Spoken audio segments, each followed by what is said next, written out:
Chapter 126. When Aiden woke up, it was already afternoon. A silver phoenix looked at Aiden quietly. "Well, at least you didn't wake me up directly." After getting dressed, Aiden followed. They arrived at the hospital wing, where Dumbledore was coaxing Lockhart. "Wow, you guys are so awesome, is this magic?" Lockhart even reached out to grab Dumbledore's wand. "Roar, you look much better now than before. Come, let me make another snowflake for you." Dumbledore shook his wand, and snowflakes floated in the air. Ignoring Madame Pomfrey's death glare, Dumbledore walked towards Aiden. "I suspect you hired Gilderoy Lockhart just for fun." Aiden's beautiful heterochromatic eyes have turned into dead fish eyes. "No, I was attracted by the magical experiences in his book." Dumbledore winked at Aiden. "Okay, what exactly do you want me to do?" Aiden was too lazy to listen to Dumbledore's nonsense and got straight to the point. Dumbledore handed Aiden a copy of the Daily Prophet. The front page read, "Shocking, an injustice from 50 years ago comes to light. Hagrid's case has been overturned, and Ms. Bones has suddenly demonstrated her unparalleled political skills. Does our lovely Mr. Pruitt have any clues about this matter?" Dumbledore took out the candy and stuffed it into his mouth, tilting the box towards Aiden. It provided a little insignificant help, and it was able to vindicate Hagrid, and by the way, it gave the minister who was always eyeing other people's property something to do. Aiden's eyebrows curved into crescents, and a look of joy appeared in his heterochromatic eyes. "Child, don't get too close to power, even if you have unparalleled talent," Dumbledore advised seriously. "Principal, you know people's minds too well. Besides, it's not me who is getting closer to power, it's them who want to share me." Aiden sighed. The two fell silent. "Forget it, you will be able to handle it. I just hope you won't sink into it." Dumbledore was the first to relax. "Degenerate and become a clown." Aiden showed mockery and malice. Dumbledore was somewhat surprised. It was the first time he felt such pure teasing from him. "It seems that you have encountered something unpleasant. Do you want to talk to the old man?" "I am very tight-lipped," Dumbledore joked. "Forget it. There's no need to spread negative emotions because of those guys." Aiden rolled his eyes. "Life in the Academy is peaceful and cheerful, but outside the Academy, the Ministry of Magic is full of undercurrents." "What? My poll rating has dropped again. What do you do at the Daily Prophet to let this kind of news leak out?" In the Minister of Magic's office, Fudge's voice was short and sharp. "Umbridge, put me on the line to Amelia Bones," Fudge ordered angrily. "Yes, Mr. Minister." Umbridge showed a toad smile. Click, as the call was connected, Fudge immediately roared into the microphone. "Amelia Bones, what on earth do you want to do? Will the fall of the Ministry of Magic do you any good?" "Oh, dear Minister, is there any problem with our Department of Magical Law Enforcement acting in accordance with the law?" Amelia Bones, an old politician, immediately played dumb. "What's the question? I'm asking you, why were the details of Rupert Hagrid's case leaked like this? Who else could have leaked such detailed details except your Department of Magical Law Enforcement?" Fudge continued roaring into the microphone. On the second floor, Ms. Bones held the microphone a little further away and gently cleaned her ears. "Minister, this is really not a problem for our Department of Magical Law Enforcement. We were previously invaded by dark wizards and lost a large number of files. I clearly submitted the report to you on this matter, and you even signed it, saying that it would be dealt with later. Have you forgotten?" Ms. Bones gently pushed the responsibility away, and at the same time loudly instructed her assistant to turn over Fudge's reply, deliberately letting the voice reach Fudge through the microphone. In the minister's office, Fudge's face turned red with anger. He was breathing heavily, but he didn't know who to vent his anger on. Ever since he embraced the pure blood community last year, Fudge had been unhappy in every way. He even began to doubt whether it was right or wrong to abandon Dumbledore and turn to these people. With all the questions resolved, Fudge had no choice but to lift him up high, put him down gently, and even coax his director of the Law Enforcement Department in a gentle manner. "Okay, Amelia, it's my fault. I've been so busy these days." Fudge's attitude softened instantly. "It's okay, Minister. We all understand your hardships, and the Ministry of Magic still relies on your dedication," Bones said. "Well, it's all for the wizarding world." After a few pleasantries, Fudge hung up the phone. Meanwhile, in the office of the Department of Magical Law Enforcement, Ms. Bones had a mocking expression on her face. Then she took out her monocle and sent a message to a mysterious person. The next day, the leisurely Aiden picked up the lemon juice and prepared to enjoy his breakfast. "Son, it's not good to drink beverages so early in the morning," the system popped up. "I can digest rocks even if I chew them in the morning." Aiden dismissed the system casually. As the skylight of Hogwarts Castle opened, Ophia flew in with today's daily profit. She stood on Aiden's shoulder and pecked Aiden's head. After feeding Ophia some nuts, Aiden untied the daily profit from her paws. Opening the daily profit, the Ministry of Magic's response came. In the newspaper, Fudge denounced the previous Ministry of Magic's inaction and quickly cut ties with the previous team. At the same time, he also fired a group of old employees to divert attention. However, his terrible behavior did not make the masses buy into his ideas, and he further lost the support of the people in the Ministry of Magic, making it increasingly difficult to implement his policies. "This guy is a genius." Aiden shook the newspaper and almost laughed out loud. "Yeah, I've never seen such a smart move." Edmund took a sip of his pumpkin juice. "Are you serious? The current Minister of Magic is at this level. I feel like I can do it too." Ethan said shamelessly. "It's not that simple. Haven't you noticed that there have been more and more undercurrents in recent years? Fudge can be a paper hanger in peacetime, but he cannot control the political situation in turbulent times." Aiden narrowed his eyes. "For example, a certain mischievous dragon is adding fuel to the rapidly plummeting support rate." Oliver also made a rare joke. After a period of treatment by Aiden, Oliver seems to have come out of the shadow of the past. Aiden raised his eyebrows, said nothing, picked up the lemonade and drank it all. Chapter 127, The Crown, Voldemort on the Island of Consciousness. After all, the storm outside the school cannot reach the school. After the attack, the students of Hogwarts returned to their daily lives. In the herbology class, Ernie, who had come to his senses, apologized to Harry, and Harry generously forgave him. On the contrary, Ron teased Ernie, calling him the Dark Lord's #1 lackey, and the two almost came to a fight. And Aiden began to devote himself to his study life at Hogwarts again. On this day, Aiden came out of the room of requirement with a crown in his hand. The black magic power on the crown seemed to be eroding Aiden's palm. But the dragon scales on his hands kept the strange magic power out. After packing the crown in a box, Aiden went to the principal's office. Passing through Dumbledore's beloved spiral staircase, Aiden entered the headmaster's office. Dumbledore, who was sitting at his desk, saw Aiden coming and stopped what he was doing. "What's the matter, Aiden?" Dumbledore asked. "Well, let me show you something." Aiden opened the box and revealed the crown inside. "What is this?" "It's Ms. Rowena's relic." The old principal immediately recognized what was in Aiden's hand. "Yeah, it's a pity that it was tainted by a stupid guy." Aiden frowned. "Tom." Dumbledore's eyes flashed with understanding. "So, you came to me to do something, right?" asked Dumbledore, who knew Aiden. "Professor, I would like to invite you to join the experiment. I want to try to destroy the Horcrux without damaging the object itself." Aiden looked at Dumbledore seriously. "Is it for that child?" Dumbledore's eyes contained a hint of expectation. "Humph, for the Founder's relics." Aiden rolled his eyes. "I've read the records of the Academy. The real function of Ms. Rowena's relics is to speed up thinking. That's why some people believe that the crown can bring wisdom." Aiden shook the crown in his hand, and the gem of the crown became darker. "Yes, the legacy and wisdom of our predecessors are also worthy of learning." Dumbledore looked elsewhere, not knowing what he was thinking about. "This is not the most important thing. Ms. Rowena's real extraordinary achievement should be that the crown accelerates thinking without any side effects." Aiden's tone was full of admiration.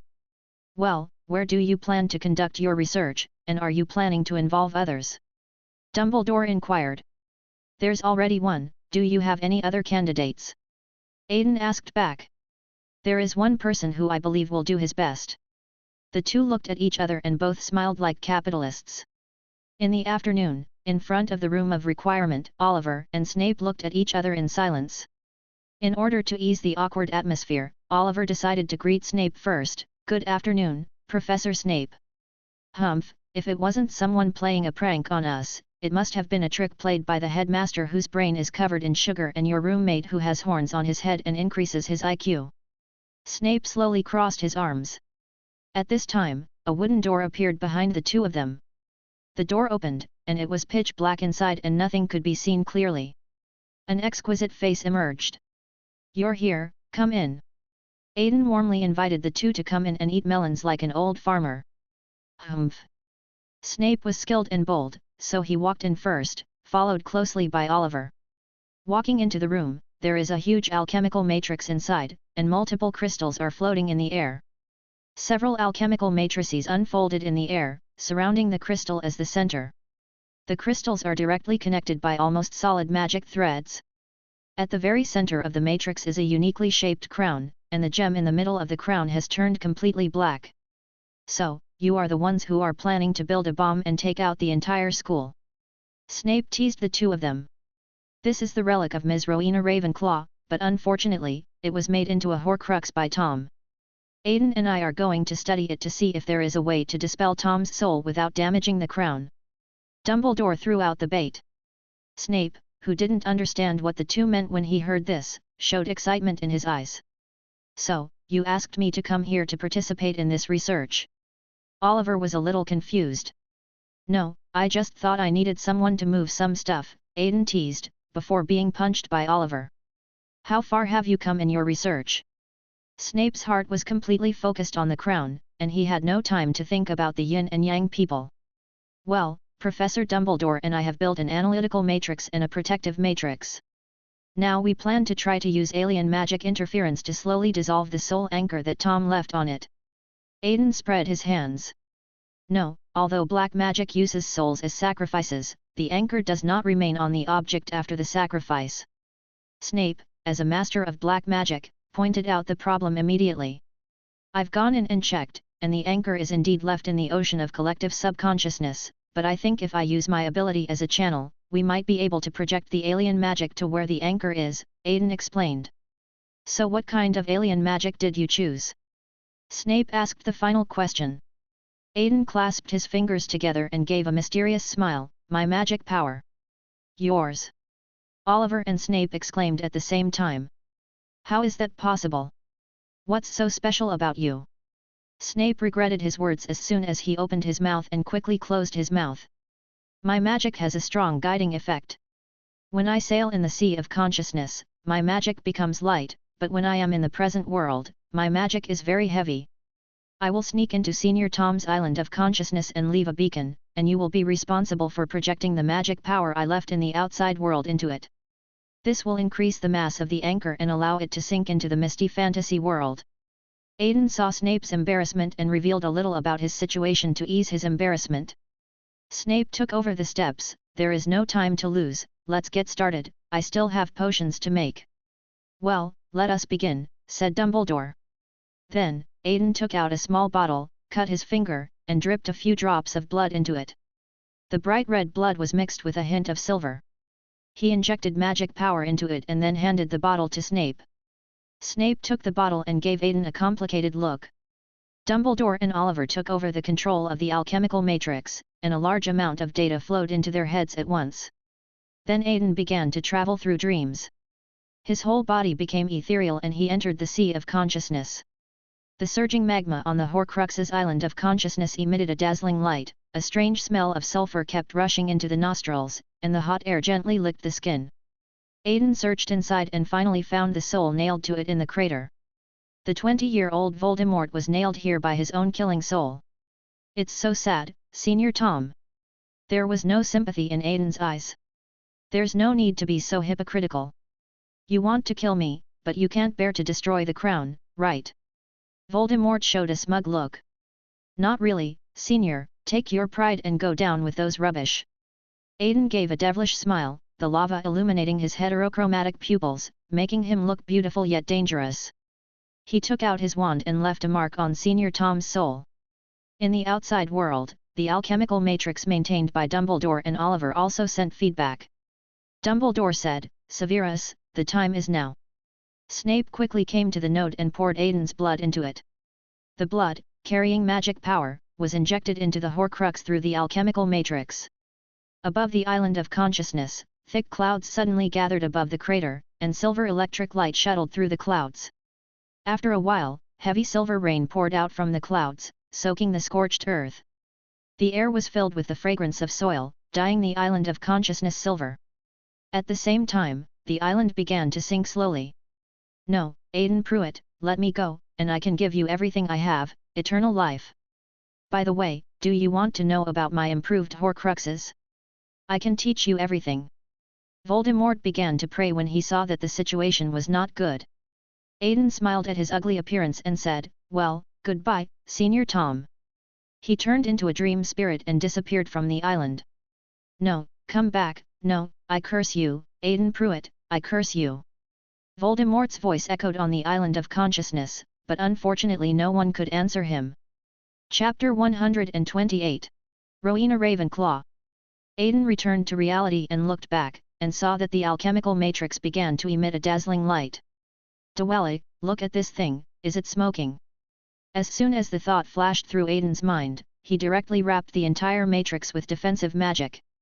Bang! A violent explosion occurred, and Dumbledore immediately used a spell to enhance Aiden's defensive magic. With the combined efforts of the two, the explosion was suppressed. "Aiden, you didn't tell me this thing would explode." Oliver, who was pinned to the ground by the St. Snape also stood up, his disheveled hair showing his recent unrest. "I hope these two geniuses who are almost having a brainwave can handle the subsequent matters properly," Snape said sarcastically and turned away. Aiden picked up the blackened crown from the ruins in the middle, wiped it clean, and found that there was no damage at all.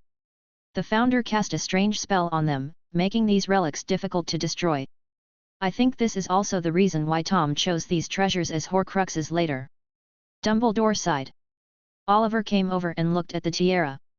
"Is this Ms. Rowena's relic? I heard it can give people wisdom." Oliver's little thoughts were exposed in front of Aiden, and he put the crown directly on Oliver's head. Blessed by the crown, Oliver entered a state of accelerated thinking. When he looked at something, the understanding of things in his mind and the knowledge he had learned in the past all appeared clearly before his eyes, making Oliver feel that everything was under his control. Looking at the addict, Aiden snatched the crown from his head. "Oh, please don't, let me experience it again." Oliver stretched out his hand to stop her. "If I let you experience it again, you will be immersed in it." Aiden put the crown into his pocket. "Oliver and Dumbledore. Ask in advance, you know this is school property." Dumbledore breathed a sigh of relief. "Of course, Principal, I'm just borrowing you for a while." The unsportsmanlike audience used his ability to act serious. Alas! Dumbledore sighed and left the room of requirement without saying anything else. That night, in the requirement room, Aiden and Oliver began to study the crown. Looking at the crown, Aiden's eyes penetrated the boundary between reality and illusion and came to the sea of collective subconsciousness. Here, Aiden saw the small rune Knaz, engraved on the crown. "See what?" Oliver asked. "It's Knaz, knowledge, creativity, enlightenment. Ms. Rowena's method is very unique. I don't know what method she used to reverse this rune." Aiden replied. "Reversal?" A question mark appeared on Oliver's face. "Normally, our use of Knaz is sequential. We first acquire knowledge, then create based on knowledge, and finally inspire others." Aiden used his short staff to write silver-white words in the air, namely knowledge, creativity, and enlightenment. But Ms. Rowena is different.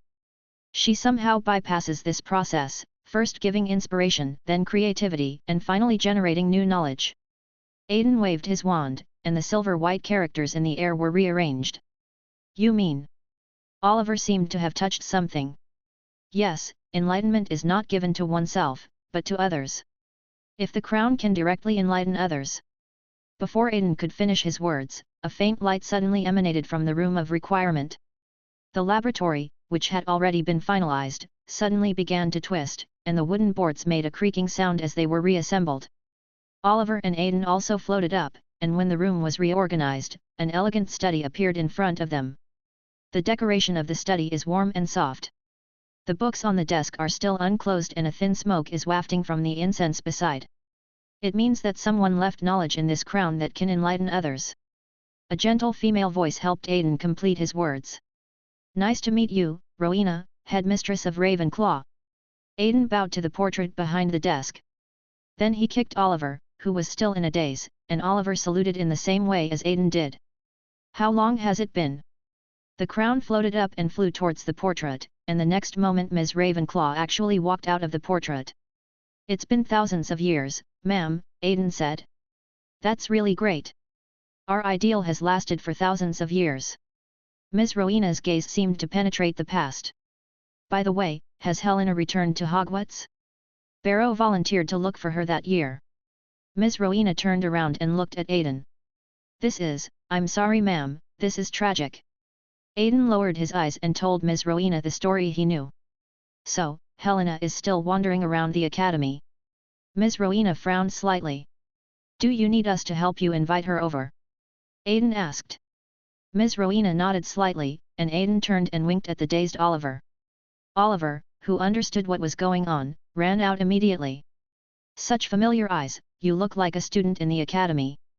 Ms. Rowena looked at Aiden for a while and suddenly said. Perhaps it's the ancestor of the family. Our line has made some progress in the research of bloodline. As he spoke, Aiden took off his hat, revealing the dragon horns on his head, which also aroused the interest of Ms. Rowena. Has it developed to this extent? But the one who did more research in this area back then was Salazar. Unfortunately, I can't give you any advice, young man. Ms. Rowena narrowed her eyes and spoke out Aiden's thoughts. It's all right, ma'am. By the way, could you please tell me about your current condition? I'm personally quite interested in this aspect. Aiden's true colors were revealed. Well, the younger generation who are exploring the spiritual path. Ms. Rowena was stunned. She originally thought that Aiden would follow the path of his ancestors, but she didn't expect this guy to take a different approach. No wonder you came to Ravenclaw, for the exploration of the mind and the soul. Ms. Rowena finally looked at Aiden seriously and discovered the hidden and excellent mental power in him. You can even fool me? There is such a person among the younger generation. Ms. Rowena changed her previous coldness and showed a little smile. Since you are also a junior who has embarked on the spiritual path, why don't you guess my current state? Ms. Rowena joked with Aiden. Since 1,000 years have passed, your body and soul should no longer exist, and you should not bother to use dirty tricks like Horcruxes. Ms. Rowena was pleased with the subtle compliment and continued to listen to Aiden's answer. And you are not a wizard who is attached to the world. It is very likely that your mental body has already traveled far away through the hazy illusion, so what remains here is the projection of your mind. Aiden made a guess. Pa. Ms. Rowena clapped. Yes, you should have come into contact with the anchor. Do you know why Salazar, Helga, and Godric, left the Chamber of Secrets and the items that carry our symbols? Ms. Rowena picked up the book on the desk and handed it to Aiden. Once we exist, there are traces of it, the wizard's attachment to Hogwarts, our fame, and our relics. Together, they form a solid anchor that allows us to project power back into the world we love, while remaining hidden from the eyes and ears of the nasties down there. Ms. Rowena was about to say something when the door was suddenly kicked open. Chapter 129. There was a noise outside the door, and a ghost quickly rushed into the room of requirement. Mom, Ms. Grey, no, she should be called Helena Ravenclaw. After 1,000 years, Helena no longer had any barriers in her heart when she met her mother again. She threw herself upon Lady Rowena and sobbed in her arms. You are still like a child. You haven't grown up yet, Helena. Although Ms. Rowena was scolding, the kindness in her voice and face had already betrayed her. I miss you so much, and I'm sorry, I'm really sorry. Helena burst into tears and apologized to her mother with sobs. Silly girl, do you still think I will blame you? Ms. Rowena patted her daughter's back gently. You actually turned into a ghost. What a silly girl. But it is me who has brought shame to the name of Ravenclaw. I am not as smart as you and always bring you criticism. Helena confessed her true feelings in her mother's arms. Well, do I, Rowena Ravenclaw, need to live on other people's comments? Ms. Rowena's voice suddenly became serious, and Helena was so shocked that she was speechless. The powerful mental force even began to drag the surrounding environment towards the boundary between reality and illusion. A gleam of light flashed in Aiden's eyes, and a long staff emerged from the void and struck the ground heavily. Soon the illusory walls and decorations stabilized, and the changes in the environment stopped. Ma'am, it seems that you have made great progress in the distance, but this is the Hogwarts you founded. Please leave something complete for future generations. Aiden said helplessly.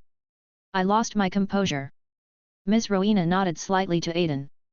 Listen, Helena, I have never blamed you. You are my daughter, my greatest treasure, Rowena Ravenclaw. Stop torturing yourself. Let yourself go, Helena. Lady Rowena persuaded Helena. Helena fell silent, and seeing her daughter like this, Lady Rowena sighed. Helena, your word comes from the Greek word, which means bright.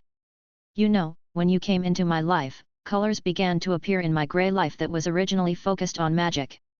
Ms. Rowena's voice was very distant, as if it was showing scenes from the past before everyone's eyes. Aiden understood that this was a manifestation of her powerful mental power, and she planned to project her own memories onto her daughter through her mind in order to enlighten her daughter. Aiden's eyes narrowed slightly, and spiritual power began to wrap around the room of requirement. A huge signal receiving network was formed, creating a suitable environment for Ms. Rowena's projection. Ms. Rowena looked at Aiden with gratitude, while Helena was completely immersed in her mother's story. Your name also symbolizes light and wisdom. I hope you can become a person who pursues light, wisdom, and beautiful things in life. Ms. Rowena's voice was sad and long, and her own fond memories of her daughter began to emerge like bubbles. Helena, all mothers in the world love their children. There is an old saying that a mother who loves her children will consider their future. The scene in the bubble changed, and Ms. Rowena took little Helena's hand and sent her to Hogwarts. I brought you to school, hoping that you could gain happiness and knowledge and make friends here, but who would have thought? Ms. Rowena's voice changed, and a lonely Helena appeared on the screen. I really didn't expect that my name would bring you so much pressure. They call me a witch of extraordinary wisdom, but I am just a useless mother who doesn't even understand her daughter's feelings. Ms. Rowena's tears fell, ripples appeared on the screen, and she appeared in front of everyone, lying on the hospital bed. I have never blamed you. Let it go and leave with me, Helena. Ms. Rowena took her daughter's hand and looked at Helena seriously. I love you, my daughter. Even though the long time has blown away my soul and decayed my body, my longing for you will never go away. Rowena pulled her daughter into her arms, but unfortunately the two could not feel the warmth from each other. Mother. Helena's tears fell, and her white body began to slowly disappear. Rowena gave her a smile, then she turned back and looked at Aiden. It seems we have to leave without ever knowing your name. Aiden Pruitt, ma'am, this is Oliver Graves. The two men saluted to Madame Rowena again. I've got that in mind, Aiden, Oliver. I hope not to see you on the road away too soon. As the light flickered, the mother and daughter slowly disappeared. Although it may ruin the atmosphere to say this at this time, have we sent away the ghost of our college? Oliver looked back at Aiden. It's much better than letting them wander in this world and suffer from sadness and pain. Aiden shrugged. After Ms. Grey was sent away, Bloody Barrow, who heard the news, also quietly left one night. A strange rumor spread in Hogwarts that a monster that eats ghosts appeared in the school. The monster had eaten the ghost of Ravenclaw and the ghost of Slytherin, making the fat monk and Sir Nick tremble and protest to Dumbledore several times. The principal had no choice but to find some kind of dragon hiding on the top of the tower to bask in the sun. After choosing a suitable spot and sitting down, Dumbledore said, "Well, I've never admired Hogwarts from this position. It's a treasure." The dragon, who was basking in the sun, turned over and ignored him. Two ghosts have been missing from the academy recently. Does the young wizard who got the crown have any clues? Dumbledore said with a smile. The mother has come back in person to pick her up. Can you stop her? Think about what my college is called. Aiden was annoyed by Dumbledore so much that he had to tell him what he wanted to know. Roar, family, this is so beautiful. Dumbledore knew the news he wanted, so he immediately left Aiden and disappeared. In the evening, at the dinner, Dumbledore publicly announced the news that the two ghosts had passed away, and explained to the young wizards that ghosts would be reborn if they let go of their obsessions. This made the young wizards in the academy marvel. But soon, new problems arose. Without the check and balance of the Bloody Barrow, Peeves was simply invincible. There were pranks everywhere in the castle, which greatly increased Professor McGonagall's burden, and Dumbledore received a lot of protests. Aiden knew that this guy had bad intentions, so he had already hidden himself in the blind spot of his consciousness, allowing Dumbledore to have a happy school life. Chapter 130. Patron Saint. After Dumbledore dealt with Peeves' troubles, Aiden started to bubble up again. He came to Dumbledore's office, stretched out his hand, and said, "Principal, the Patroness charm we agreed on before. Well, here is the information. I believe that with your ability, it should not be difficult to learn by yourself." Dumbledore handed an old notebook to Aiden. "Try it." Aiden grabbed it and put it in his pocket. "Go out if you have nothing to do. By the way, there will be a school board meeting in a while, so remember to attend it then," Dumbledore said mysteriously. "Okay, I got it." Knowing what Dumbledore wanted to do, Aiden didn't ask any more questions and turned to leave the principal's office. After getting Dumbledore's information, Aiden came to the Forbidden Forest. As the end of the school year approached, the weather began to get hot again. The cool breeze in the Forbidden Forest dispelled the dryness brought by the climate for Aiden. Aiden found a place to sit down and started looking through the information given by Dumbledore.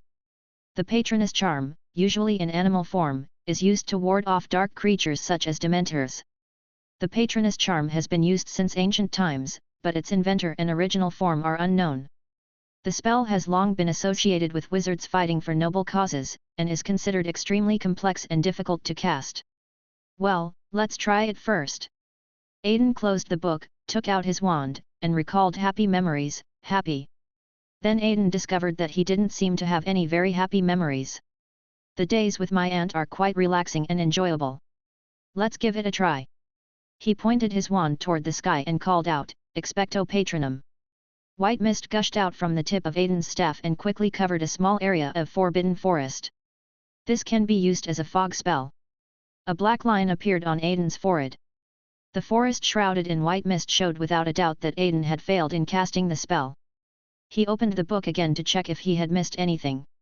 The sunlight shone through the pages and fell on Aiden's book. The breeze brought the scent of grass. Suddenly, an idea flashed through Aiden's mind. "Wait, since the Patroness charm requires happy memories, can't I easily create happy memories by simulating happy emotions?" Without further ado, Aiden stood up and began to use his abilities to pleasure himself from the bottom of his heart. Then, from time to time, strange laughter was heard in the Forbidden Forest. Because there was no one in the Forbidden Forest, the happy memories did not turn into happy black history. Such tense, exciting and pleasant memories were brought to life by Aiden. Then he took out his wand again and shouted, "Expecto Patronum." This time, the white mist condensed, and a light dragon appeared in front of Aiden. This silver-white dragon has a breathtaking appearance. Its body is covered with layers of delicate and shining scales, as if the beauty of the entire rainbow is condensed into one. The dragon's wings are broad and transparent, and when it flaps, they seem to draw trails of light in the air.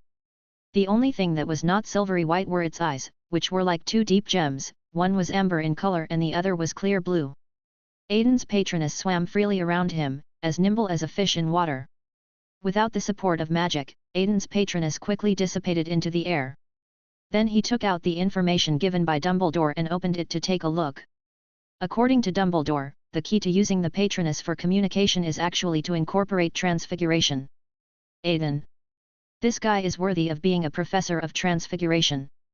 No wonder transfiguration was separated from charms and taught as an independent subject. Aiden thought. Closing the book, Aiden began to try to transform the patroness. Expecto Patronus. He summoned a silver-white dragon with his wand, and then used transfiguration on the dragon. The patroness slowly disintegrated under the effect of magic, and then turned into a butterfly. Ah!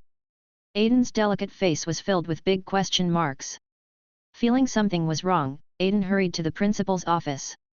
In the office, Dumbledore, who was about to eat a pile of cockroaches, was startled by the door being kicked open. The plate in his hand fell to the ground and the pile of cockroaches scattered. Dumbledore. A trace of heartache flashed across his eyes as he looked at the anxious guy. So, what happened that made you lose your composure, Aiden? Dumbledore's blue eyes showed a hint of gloating. You knew this a long time ago. Aiden raised his eyebrows. What do you know? I just stayed in the room and didn't go anywhere. Dumbledore was a little puzzled. Aiden didn't care whether he was pretending or real. Professor, I injected transfiguration into the patroness according to your notes, and the patroness has changed. Aiden hurriedly told Dumbledore about his situation. Did it turn into some other animal? Dumbledore rolled up his eyes and laughed. You do know it. Aiden gritted his teeth. As for that, I just didn't help him deal with the follow-up.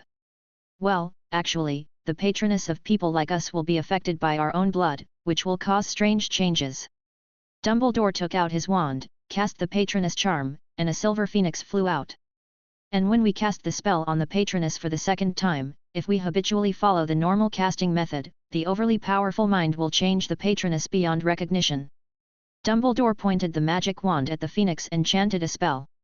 Under the effect of magic, the phoenix turned into a sheep. The patroness charm itself is a product of the mind. If it is transformed again, the final result will most likely be that it will become an animal that fits our heart. Dumbledore waved his hand and lifted the patroness charm. So, how do I become a professor? Aiden asked. Of course, it is to slow down the intensity of the transformation and control the inner desire to change. This method should not be known to young wizards who are just beginning to learn transfiguration, otherwise it will easily increase the difficulty of their entry into transfiguration. Dumbledore taught. Expecto Patronus. Aiden called out his patroness again, and a silver dragon circled in the office. It is indeed a dragon. That is how you, Pruitt, are loved by dragons. Dumbledore exclaimed. Transformation, and controlling the desire to transform. Aiden thought in his mind. The light on the patroness lit up for a moment, and then the silver dragon spoke. Principal, can you hear me? Well, good. You mastered it so quickly. Dumbledore praised. After returning the book to Dumbledore, Aiden, who had learned almost everything, said goodbye to Dumbledore and left the office. Chapter 131. Development, Board Meeting. Aiden, who has control over the physical patroness and the patroness's messages, arrives at the room of requirement. Picked a room where I could practice spells. He opened the door and placed his belongings on the table in the room. Aiden, holding a short staff, walked to the center of the room. The patroness gave Aiden some inspiration when he transformed into a butterfly. Expecto Patronus. Aiden summoned the guardian angel again, and the silver-white dragon floated freely. Use transfiguration to inject information into the patroness, and then the patroness says shit. Well, excellent quality, worthy of being my child. The system bubbled up after a long time. Do you want to become a quality system too? Aiden rolled his eyes. Then, letting the patroness remain in a sleepwalking state, Aiden activated the dream travel and rushed towards his patroness. After a spin, Aiden successfully entered the island of consciousness of his patron saint. The guardian god's island of consciousness is a pure white island with many silver white elves playing on it. Sure enough, because the essence of transfiguration is too close to the mind, in the process of transformation it can give matter thoughts to a certain extent. And the principle of guardian spirit communication is to give guardian spirit thoughts through incomplete transformation, so as to achieve the purpose of transmitting information. Aiden wandered around the island, carefully comparing the differences between the guardian's island and other people's islands. The island is more illusory, and unlike normal creatures, the island of consciousness is immersed in the sea of consciousness. Zooming out, one can clearly see that the guardian god's island of consciousness is a slightly illusory pure white island floating above the sea of consciousness. Back in the real world, Aiden discovered that his patroness's eyes had become a little more alert. Then, he waved his wand and the patroness began to transform into a group of butterflies. A large group of silver-white butterflies fluttered in the room, looking spectacular. Wait, if I can sneak into the patroness island of consciousness, can I develop a unique means of movement based on the patroness spell? Aiden's imagination came to him again, so he collected all the butterflies and transformed them back into dragon form. Dive into the guardian god's sea of consciousness and control the guardian god to fly out. Aiden sat in the guardian's island of consciousness, determining and guiding the guardian's movements through the external images displayed in the bubble. Soon the guardian touched the wall and passed through it without any obstruction. Love is unstoppable. Aiden smiled. The naughty dragon flew around in the corridors of the castle, attracting the attention of a group of little wizards. Slowly, more and more people followed Aiden's patroness. Some knowledgeable young wizards had already recognized that this was the patroness, and fortunately it did not cause too much commotion. Aiden, riding on the Patroness, floated all the way to the principal's office. Dumbledore, who was still slacking off, saw the dragon-shaped Patroness flying in, stopped what he was doing, and prepared to listen to Aiden's message. Then he saw Aiden slowly emerging from the Patroness. Dumbledore was stunned. "It's been less than half a day, and you've come up with something new, Aiden." Dumbledore sighed. "Well, Professor, this may be my unique ability. Let the Patroness enter a sleepwalking state, and then I hide in the Patroness's dream." Aiden explained briefly. "Why don't you try casting a spell at me?" Aiden suggested. Then a sudden stunning spell hit Aiden, his chest was shattered by the spell, turned into butterflies and floated away, and a big hole appeared. Dumbledore fell silent again. "Okay Aiden, I've been surprised enough today, so let's stop here." Dumbledore didn't ask any questions and directly ordered him to leave. Having successfully impressed Dumbledore, Aiden left the principal's office with satisfaction. In the afternoon, Dumbledore informed Aiden to come to an empty classroom on the 4th floor. The chairs in the classroom had been moved away and a huge round table was placed in the middle. Aiden could smell the mixed smell of wood and stale air. When Aiden came in, there were already a lot of people waiting. They were all Hogwarts school directors. Dumbledore saw Aiden coming and nodded to him. Aiden found a place to sit down casually. After waiting for a while, the focus of the meeting walked in with his cane. It was Lucius. He raised his head and looked around at the people at the round table, finally locking his eyes on Dumbledore who was sitting at the head seat. Lucius frowned, knowing that the visitor had ill intentions, but he did not show any cowardice. He strode to the empty seat and sat down. "Okay, now that you're angry, let's start discussing today's topic." Dumbledore announced the start of the meeting. The reflection from his half-moon glasses made it difficult to see what he was thinking. "Should I get a pair of double-sided glasses? That way I'll look more handsome when I see the reflections." Aiden, who was sitting at the bottom, thought to himself. Lucius felt the atmosphere becoming increasingly depressing, and he frowned. "Let's get straight to the point, Dumbledore.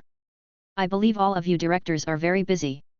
Especially one of you, he has a heavy workload to deal with, right?"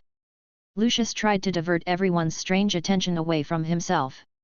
"It's just a little academic achievement, which cannot compare to the active performance of a certain school director in recent times. Has the family's business begun to shrink, and he wants to get involved in Hogwarts?" Aiden did not indulge Lucius and directly revealed his past. "You." Lucius was about to say something, but Aiden took off his hat and he shut up. The other school directors looked at the sharp horns on Aiden's head and fell into deep thought. "Haha, all the school directors are very energetic, unlike an old man like me. Then let's start the topic, which is about the issue of whether Director Lucius should stay or go." Dumbledore played Tai Chi and then dropped the bombshell. "What? This is ridiculous. You can't fire me." Lucius just felt it was ridiculous. He glanced at the other school directors with a threatening look, but this time, for some reason his threat failed. "Lucius, in light of your threatening behavior some time ago, the rest of us school directors have reached an agreement. You will be removed from the ranks of Hogwarts directors, and the directors will subscribe to your vacated shares according to their existing shareholding ratios." Arfus Lestrange stood up. In fact, after Aiden reached an agreement with the Lestrange family, they completely sided with Aiden and now acted as a bridgehead for Dumbledore. You are not afraid?" Lucius threatened. Suddenly, butterflies were flying in the classroom, and the swarm of butterflies gathered behind Lucius. A silver-white illusory dragon appeared behind Lucius. At the same time, its sharp teeth were bared, hanging over Lucius' head. Everyone's attention was immediately focused on the figure who had his legs crossed on the table, playing with a black walnut wand. "What's wrong? Go on," Aiden said with a nonchalant attitude. But the people present were shrouded in a double shock of mind and magic. Although they did not make any movements, it was impossible to ignore the figure sitting on the chair. "Well, please don't disrupt the discussion of the board of directors." Dumbledore spoke, and his gentle magic and mental power swept over, dissipating the pressure on the school directors, but he was in a stalemate with Aiden's power. Dumbledore. Not intending to offend the old principal, Aiden took the initiative to withdraw his magic power. "Alas, young people are impatient. I hope the school directors can be more tolerant." Dumbledore seemed to be apologizing for Aiden, but in fact, he could hardly suppress his smile. Chapter 132, Dismissal and Course Selection. In the classroom, the school directors sat upright, occasionally glancing at the boy who had his feet on the round table. Well, let's continue with the topic we were discussing. Can we now vote on whether Director Lucius should stay or go? Dumbledore rapped his hand on the table to get everyone's attention. Oh, of course, he should be fired. Agree, disagree. Poor Lucius, his foolish behavior this time really offended the other school directors, and the only dissenting vote was cast by himself. So, the result is 11 votes in favor and 1 vote against. This motion is passed. Dumbledore went down on his own and struck the hammer himself, not giving Lucius any chance. Humph, remember this, soon our Malfoy family will stand here again. Lucius stood up and turned to leave. Before leaving, he felt like a loser, so he left a few harsh words to boost morale. Well, now that the troublesome guy has left, let's discuss the issue of equity distribution and the new voting method. Aiden stood up and threw the prepared proposal casually, and it fell on the desks of the school directors like a fallen leaf, but accurately. There was a heated debate in the classroom. Finally, after weighing all factors, each shareholder got the share they wanted. At the same time, these shareholders who were immersed in the struggle for power did not notice the changes in voting rights attached to the proposal.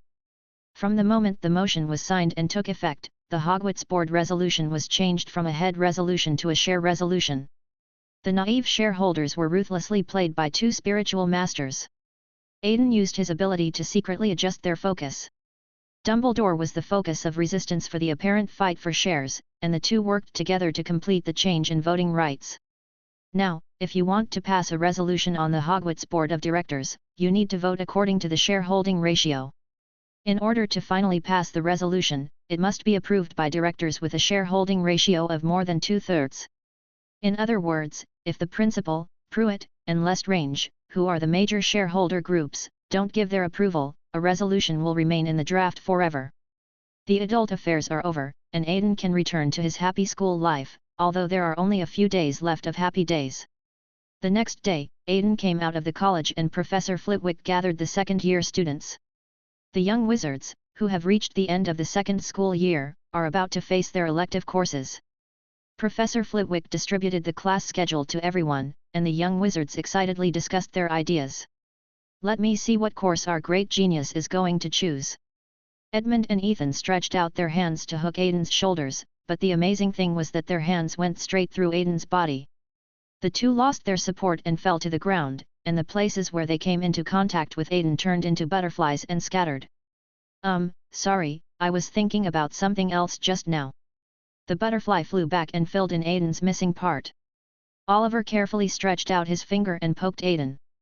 After confirming that there was a physical entity, he turned around and helped his 2 roommates up.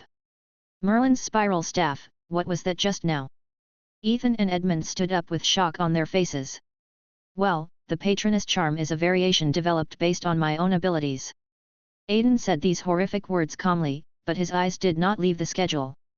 At this moment, he was thinking about the courses he wanted to choose and had no time to pay attention to the noise of his roommates. As someone who has some understanding of the plot, Aiden knows that if he chooses all the elective courses, he will have the opportunity to come into contact with the most mysterious time converter.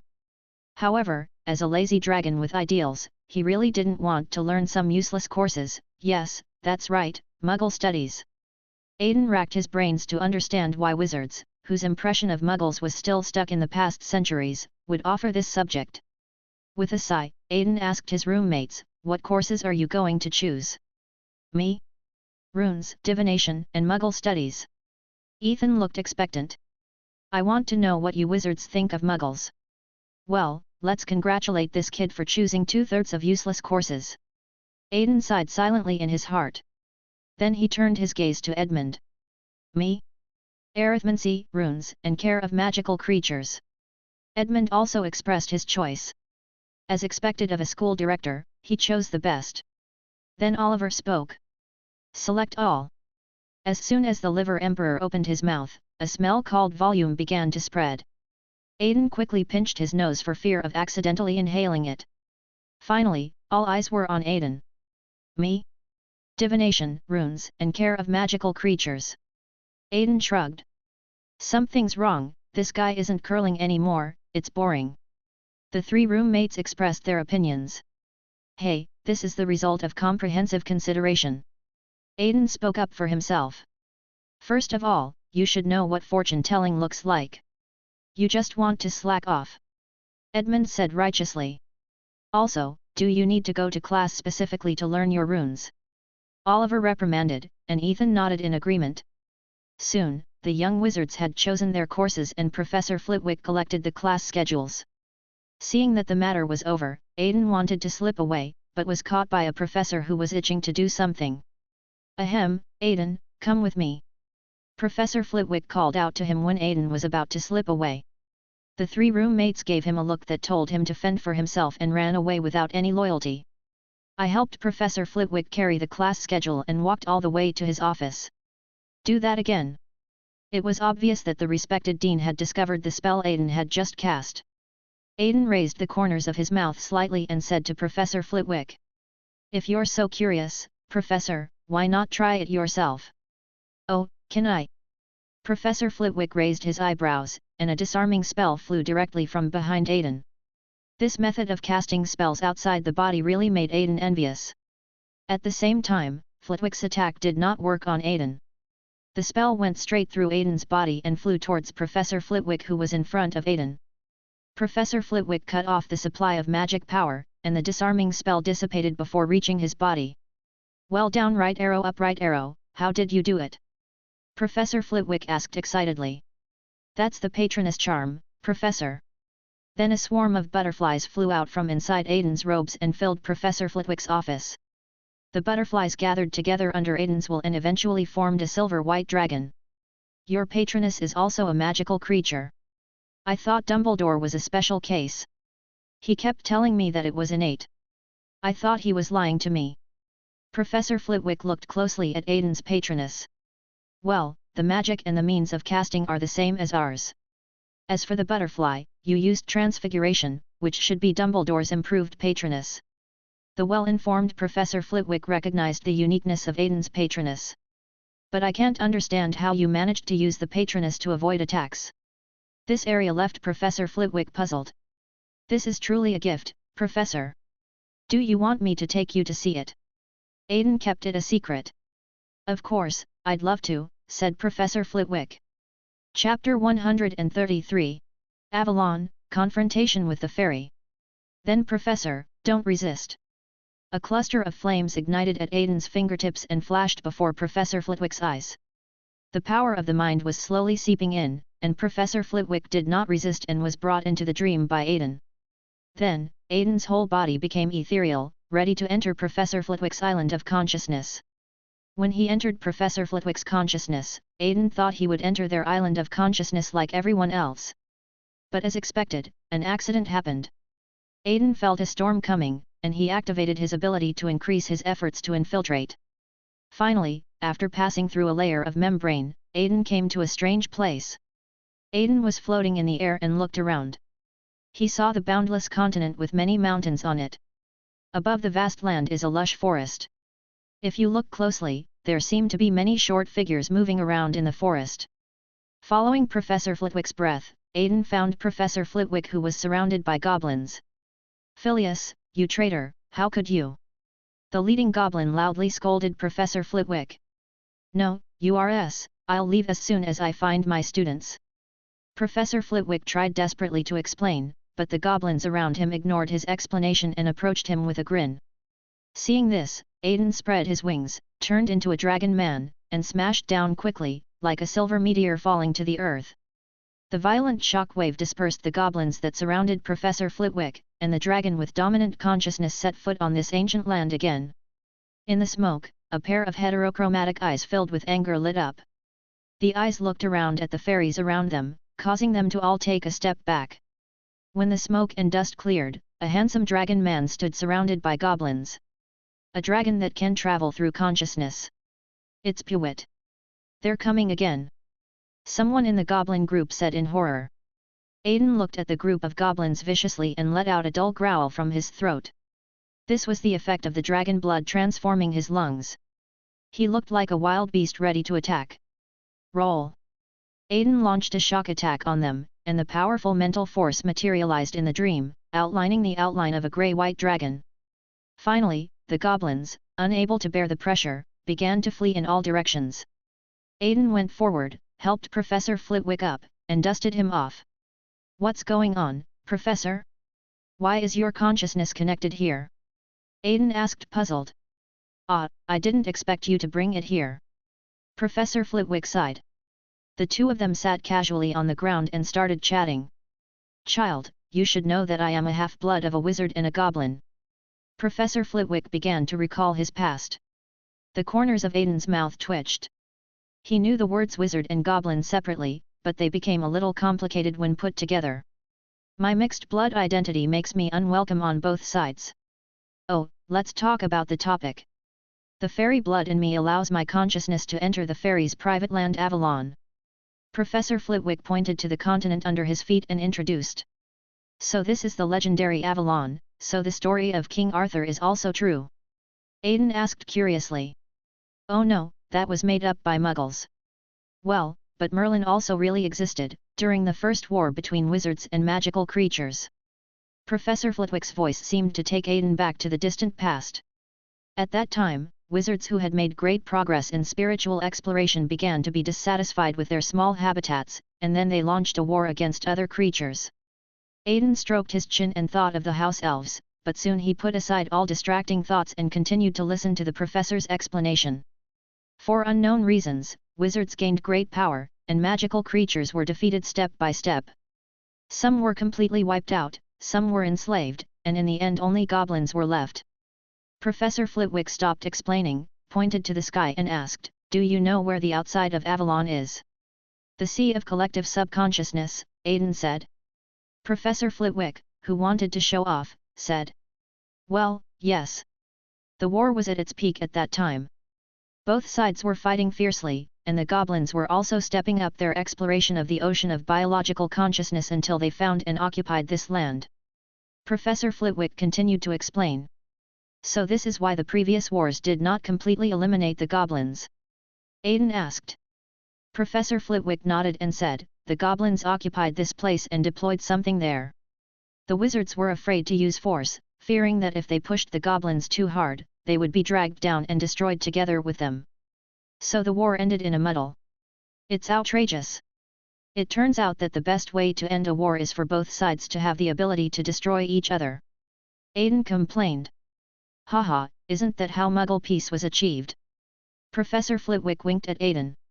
"Okay, now that I've finished talking about my story, let's talk about yours." Professor Flitwick narrowed his eyes, looking as if he was listening attentively. "Haha, Professor, you know about the unique abilities of the Pruitt family. We were the pioneers in the war against the goblins." Aiden laughed.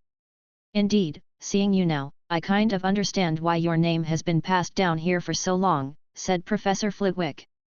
Aiden looked down at himself and found that he was still in the state of a dragon man, so he quickly folded his wings and tail. "Okay, Professor, let me take you out," Aiden suggested. "Well, go ahead. I can get out by myself."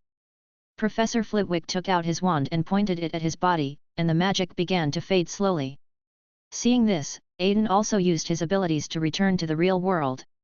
In reality, Professor Flitwick first woke up from his dream, and then he watched Aiden float out of his body. "Tisk tisk, your family is really blessed." Apparently he mistook the Dream Walker's ability for Pruitt's family ability. "Well, yes, that's why I can merge with the Patroness." Aiden went down the steps handed to him by Professor Flitwick. "Wait, what you mean?" Professor Flitwick suddenly understood.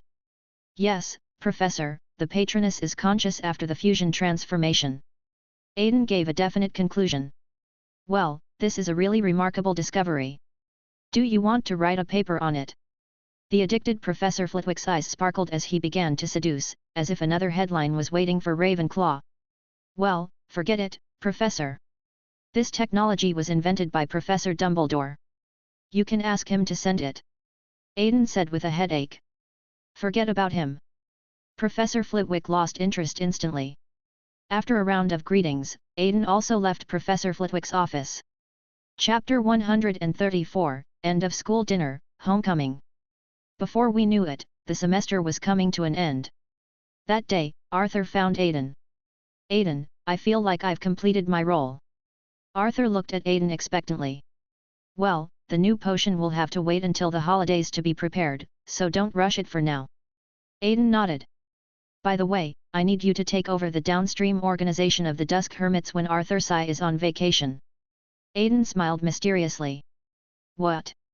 We have downstream organizations? Arthur asked in surprise. There are a group of dark wizards in Diagon Alley. They can be entrusted with the shady matters of the organization. In simple terms, they are the white gloves. Aiden changed the subject and asked. By the way, where are the members of the academy? You don't have any good partners at the moment, so why don't you consider your roommates? Asked Arthur. Oliver and Ethan might be able to do it, but as for Edmund, he might be restricted by his family, so forget it, Aiden replied. Aren't you afraid that I will also be controlled by my family? Arthur teased. It's just a green grass. It's too easy for you, Arthur Sai. You are a gifted person. Your strong mental power means you will not be easily manipulated by your family. Aiden looked at the huge amount of magic, spirituality, in Arthur Sai. Hehe, remember to bring me potions during the holidays. Don't stand me up again this time. It's not nice to keep a lady waiting for a long time. Arthur turned and left, and the remaining sound hit the wall and entered Aiden's ears. In the afternoon, Aiden came to Hagrid's hut. Hi, Aiden, I heard from Professor Dumbledore that you put a lot of effort into helping me get rid of the crime this time. Thank you so much. Hagrid greeted warmly. It's nothing, we are friends, Hagrid. Aiden said politely. Well, what do you want here? Hagrid asked. By the way, I need some materials. The previous alchemical solution is used up, so. Aiden said awkwardly. Oh, if you need anything, just pick it up. There are often fights between magical animals in the Forbidden Forest, and I have picked up a lot of good things. Hagrid said this, standing up and taking Aiden to the storage room. The dazzling array of materials inside almost blinded Aiden's eyes. Go ahead. As a thank you, I'll provide you with all the materials you need in the future. Hagrid patted his chest and said generously. Just by opening his mouth, he easily saved Aiden hundreds of galleons. He is truly the richest man in Hogwarts. Aiden came out of Hagrid's hut and returned to his dormitory with a full suitcase. At night, Dumbledore held a grand banquet at the school on the pretext that all the petrified people had recovered. Good evening. Sir Nick was greeting the little wizards everywhere. When Sir Nick floated to the door, a little chestnut-haired witch walked in. Good evening, Hermione, welcome back. Nick bowed to her. Hello, Sir Nick, thank you. Hermione seemed to be in a good mood. At the Gryffindor table, Neville saw Hermione coming in and yelled at Harry. Harry, look, Hermione's back. Harry and Ron turned around and were very excited to see Hermione, whom they hadn't seen for a long time. Hermione ran over to the two of them, gave Harry a hug, and shook Ron's hand. Hiding in his mind, Long felt very disappointed and shook his head vigorously. Go ahead, Ronnie, sincerity is the ultimate skill. Too bad Ron couldn't hear anything. Then, Professor McGonagall tapped her cup. Attention, everyone, our headmaster has an announcement to make. Dumbledore stood up and cast a magnifying charm on himself with his wand. Before the dinner begins, let us first thank Professor Sprout and Madame Pomfrey for their hard work.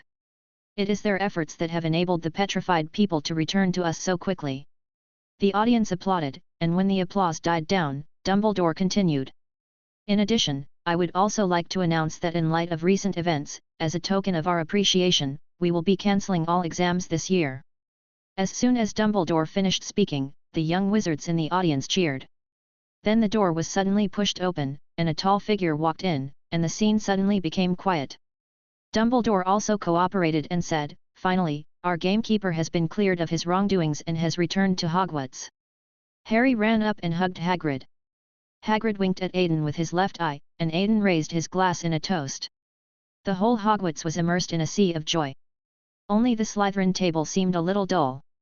If you asked why, there was nothing noteworthy. While the other little wizards stood up and cheered, Aiden grabbed the steak and started to eat it. Why do you always look like you're not full? Edmund looked at Aiden helplessly. Hunger is a great enemy. Aidan's eyes suddenly became sharp. Where did you get this nonsense from? Ethan laughed after hearing it. Oh, isn't it? I thought it was the catchphrase of the legendary king. A look of mischief appeared in Aidan's eyes. Oliver did not comment on this. The dinner ended with laughter and joy. The next day, it was time for the long-awaited farewell. Steam was coming out of the train chimney as it slowly pulled into the platform. A breeze brushed across Aidan's cheeks, and I wondered whether it brought the joy of summer vacation or the melancholy of parting. The little wizards, carrying their luggage, boarded the train one after another. Harry was also saying goodbye to Hagrid, and before leaving he slipped a small note to Hagrid. As the passengers boarded, the train started and, accompanied by the blessings of Hogwarts, embarked on the journey home. After getting in the car, Aidan wanted to find his roommate's cubicle, but Ron pulled him into their cubicle. Wow, Aidan, where's your luggage? Hermione asked curiously. Aidan showed her the pocket on the side of the wizard robe, and Hermione understood it instantly. That's really convenient. I pestered him to make one for me before, but he didn't. Ron said. Didn't I give you the suitcase? Aidan rolled his eyes. Forget it, it's not important. I have something to tell you. Harry came out to change the subject. He handed the written note to the three people. Aidan took a look at the contents of the note, which contained a string of numbers. What is this? Ron was confused. Are you serious? You don't even know this. Hermione was a little annoyed by her disappointing child. This is the phone. Aidan came to the rescue of his disappointing brother. It's the Dursleys' phone number. I'll leave it with you. If you ever lose contact with me, perhaps we can get in touch by phone. Harry learned his lesson this year and handed the phone to his friends in advance. Aidan was thinking that it was time to install a telephone at home this year. And just like that, the train took them back home. Arriving at King's Cross railway station, Aidan Toranai brought a message to his aunt, then turned into a butterfly and disappeared in the gaze of everyone. I feel like he's becoming less and less of a human being, Harry sighed. Not anymore, Pruitt, it's really scary. Ron also sighed. I must learn this spell from Aidan later. Hermione clenched her fists to encourage herself. Under the different attention of the three people, the little wizards all returned to their homes. Chapter 135. Ancestral House. The silver-white dragon flew into Pruitt's old house, and Aidan's figure emerged from the patroness. After returning to his home after a long absence, Aidan sat down on the sofa and let out a long sigh. This school year has been really eventful. Aidan rubbed his temple. In the afternoon, Aidan came to Diagon Alley and bought materials. After returning home, I prepared the potion and asked Ophelia to take the message and the potion to help Arthur Sy get promoted. Returning to the room, closing the door, and jumping onto the bed like a diving posture, Aidan sincerely hoped that he could stay at home and study magic during this summer vacation. Unfortunately, things don't go as planned. A black owl carrying a letter arrived and completely shattered his plan. Knock knock, the sound of an owl knocking on the window came from outside the window. Aidan took the letter from the unknown owl. After feeding it some nuts and stroking it a few times, Aidan unfolded the letter and a line of beautiful cursive handwriting came into view. Dear Dragon, Jean Shinjia, do you remember the encounter we had on the streets of London? It is so rare to see a dragon on the streets of London. After reading the first paragraph, the vein on Aidan's forehead stood up. He threw the letter to the ground, revealing the back of the letter, and the handwriting on it was also seen by the sharp-eyed Aidan. I was wrong, dear dragon, don't be angry. Do you remember what I told you about the goblins? Now there is a clue. I formally invite the head of the Pruitt family to work with us to deal with the possible goblin rebellion. Aidan's heart skipped a beat when he saw this. This guy could see me throwing the letter, so there's a high probability that it's a prophecy. The system decisively confirmed Aidan's guess. Then Aidan prepared beautiful words for the director. As he watched this letter, which explored the beauty of language to the utmost, being sent out, Aidan sighed. So, host, do you still want to go? The system asked. Otherwise, the source of the funds is Pruitt. Whether it's to take back Pruitt's things or the damned goblin, there must be a conclusion. Aidan's eyes were blank, and no one knew what he was thinking. In July, London was shrouded in rain and Ophelia arrived at the Department of Mysteries with a letter, heralding the beginning of a new round of turmoil. On the second day of summer vacation, a silver-white butterfly lightly followed the visitor into the Ministry of Magic. The butterfly was flying leisurely, but no one paid attention to it. Passing through the ground, Butterfly arrived at the circular hall of the Department of Mysteries. In the center of the hall, a man in a white robe was already waiting.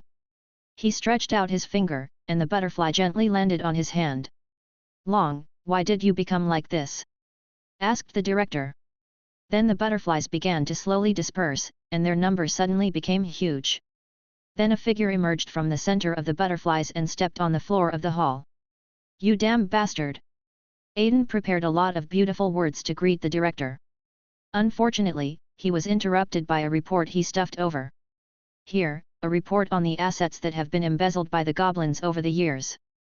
It seems that the goblins are busy preparing something big." The director smiled and followed his gaze. The money-greedy Long was shocked by the astronomical figures in the report. "Well, their achievements cannot be given to you completely.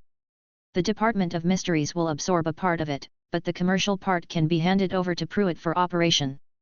The director offered a very tempting condition. The director turned his head in confusion, wondering why the dragon behind him didn't react. But when he turned around, he saw someone with shining eyes. "What are you waiting for? Let's go," Aiden urged. "But there is a problem now." The director poured a bucket of cold water on Aiden. "What?" Aiden asked in confusion. "We have no direct reason to intervene in the affairs of the goblins." The director clasped his hands together, his eyes revealing cunning. "Are you kidding me? With the force you have displayed, don't tell me those insects up there can stop you." After all, after playing with the director for a long time, Aiden also changed his name. "No, you don't understand. When we built these weapons, everyone signed a contract. We managers cannot interfere in the builders' internal affairs at will." The director explained. "Ah, what if the builders surrendered to the enemy?" Aiden asked in confusion. "So you didn't read the Silent Man contract carefully at all, right?" The director gave Aiden a dead look. Aiden blushed. "I'm not a silent man. The builders have surrendered to the enemy. We, the managers, will evaluate you. If the slate detects that you have the enemy's power, you will be struck by thunder." The director spread his hands, took out a magic wand made of bone material and waved it. A water mirror appeared with a picture on it. Half of it is the scene where Aiden last met the director on the streets of London, and the other half is from the time hall, where a huge clock is locked on Aiden. Aiden swallowed and said, "That's not right. How could I not notice when you locked your weapons on me? That thing is called a retroactive pendulum. It's aimed at the past. It was originally designed to hunt down someone who can escape to the past." The director said the domineering words in a calm tone. "Tisk, are we sitting on some magic particle collider now, and then if you're sure I'm a traitor, you'll push me down and blow me to death?" Aiden smacked his lips. The director gave a mysterious smile. "Forget it, there's no time for jokes, let's arrange the next plan." The director did not continue the topic, and the two of them tacitly did not continue the conversation in depth. "So, what do you, the Department of Mysteries, want to do?" Aiden asked. "First, we must not alert the goblins. Second, we need you to help us create an excuse to intervene. Third, the whole process must be quick, otherwise it will lead to unpredictable consequences." The director made 3 requests, but each one seemed extremely difficult. I have to handle this all by myself. I can't do it." A dragon threw himself on the sofa and started to act like a spoiled child. "I'll give you 10% of the revenue from the clearance." The director knew what he wanted without even looking at him. "Deal." Looking at the sofa again, he saw Aiden sitting upright. Just as Aiden was about to continue speaking, a knock on the door interrupted him. A young lady wearing a black and gold robe walked in, holding some information. "Director, we've identified the group's movements." She handed a report clipped on a board to the director. "Oh, this is very interesting." The director smiled. The report was handed to Aiden, and the word Baberl Village was written on the ground of the report. "Ah! My home!" Aiden was stunned. Chapter 136, Investigation and Conflict with Fudge. "You go and take care of your property first, and leave the affairs of Baberl Village to the Silent Man." The director made the decision immediately. "Don't let it be another Kingsport," Aiden teased. The Kingsport incident was a pure Muggle incident. Creatures without magical powers cannot actively connect to the Twilight Zone, so our monitoring is very difficult. The director touched his chin and decided to tell Aiden the truth. In addition, I suspect that goblins were also involved in the last incident, and they may have developed a technology that allows ordinary creatures to connect to the hazy illusion. The director's expression was solemn. So, I found an assistant for you. The director clapped his hands, and a man also wearing a black and gold robe walked in. Oliver. Aiden's eyes widened. Why, are you surprised? Oliver smiled. What will happen to your studies if you join the Unspoken? Aiden asked. What are you talking about? Look at what you are saying. Can't my Department of Mysteries teach a little wizard well? The director made trouble nearby. Also, as a benefit for joining the company, everyone else who has anything to do with him will temporarily forget about him. The director gave Aiden a wink, signaling Aiden to join quickly. No, thank you. Aiden refused decisively. Wait, you let the silent man be my assistant, are you trying to put your hand in my pocket? Suddenly Aiden had an idea. Hey, our two families have a long history of friendship. What's wrong with cooperating occasionally? The director suddenly changed his tone and stuck out his tongue to act cute. Well, we'll have to talk about it. Aiden clasped his fingers together and stared at the director with his beautiful pair of heterochromatic eyes. Alas, you greedy dragons! The director sighed and Aiden smiled. A 50-50 split is fine, and the Department of Mysteries will provide the people. The director put forward the conditions. The channels, materials, and stores are mine, and they are ready-made, 80% to 20%. Long crossed his legs on the sofa. 82, you might as well go and rob. Don't forget that you haven't completely taken over the property, young master of Pruitt, 46. The director knocked on the table and stared at Aiden with narrowed eyes. But there is a contract. If there's a goblin missing, I'll just let other people take over. The lowest bottom line is 70% and 30%. Aiden also slightly revealed the number of people he had in Nocturne Alley. Deal. The director agreed immediately. Aiden. Ding, hi. Why are you biting again? No, shut up. After some discussion, Aiden signed an agreement with the Department of Mysteries on behalf of Pruitt. Okay, Oliver, hurry up, time waits for no one. Our company hasn't had such a big income for a long time. The director's voice was full of joy, as if he was a peasant who had just returned from defeating a local tyrant. Come on, come on. You will lead the operation this time. Go to the brain hall and order the people. The director turned around happily and pulled Oliver out. Before leaving, he looked at Aiden with a provocative look, as if to say, the person you trained is really great. His fist was hard, and Aiden regretted not leaving a hard punch mark on the fox's face.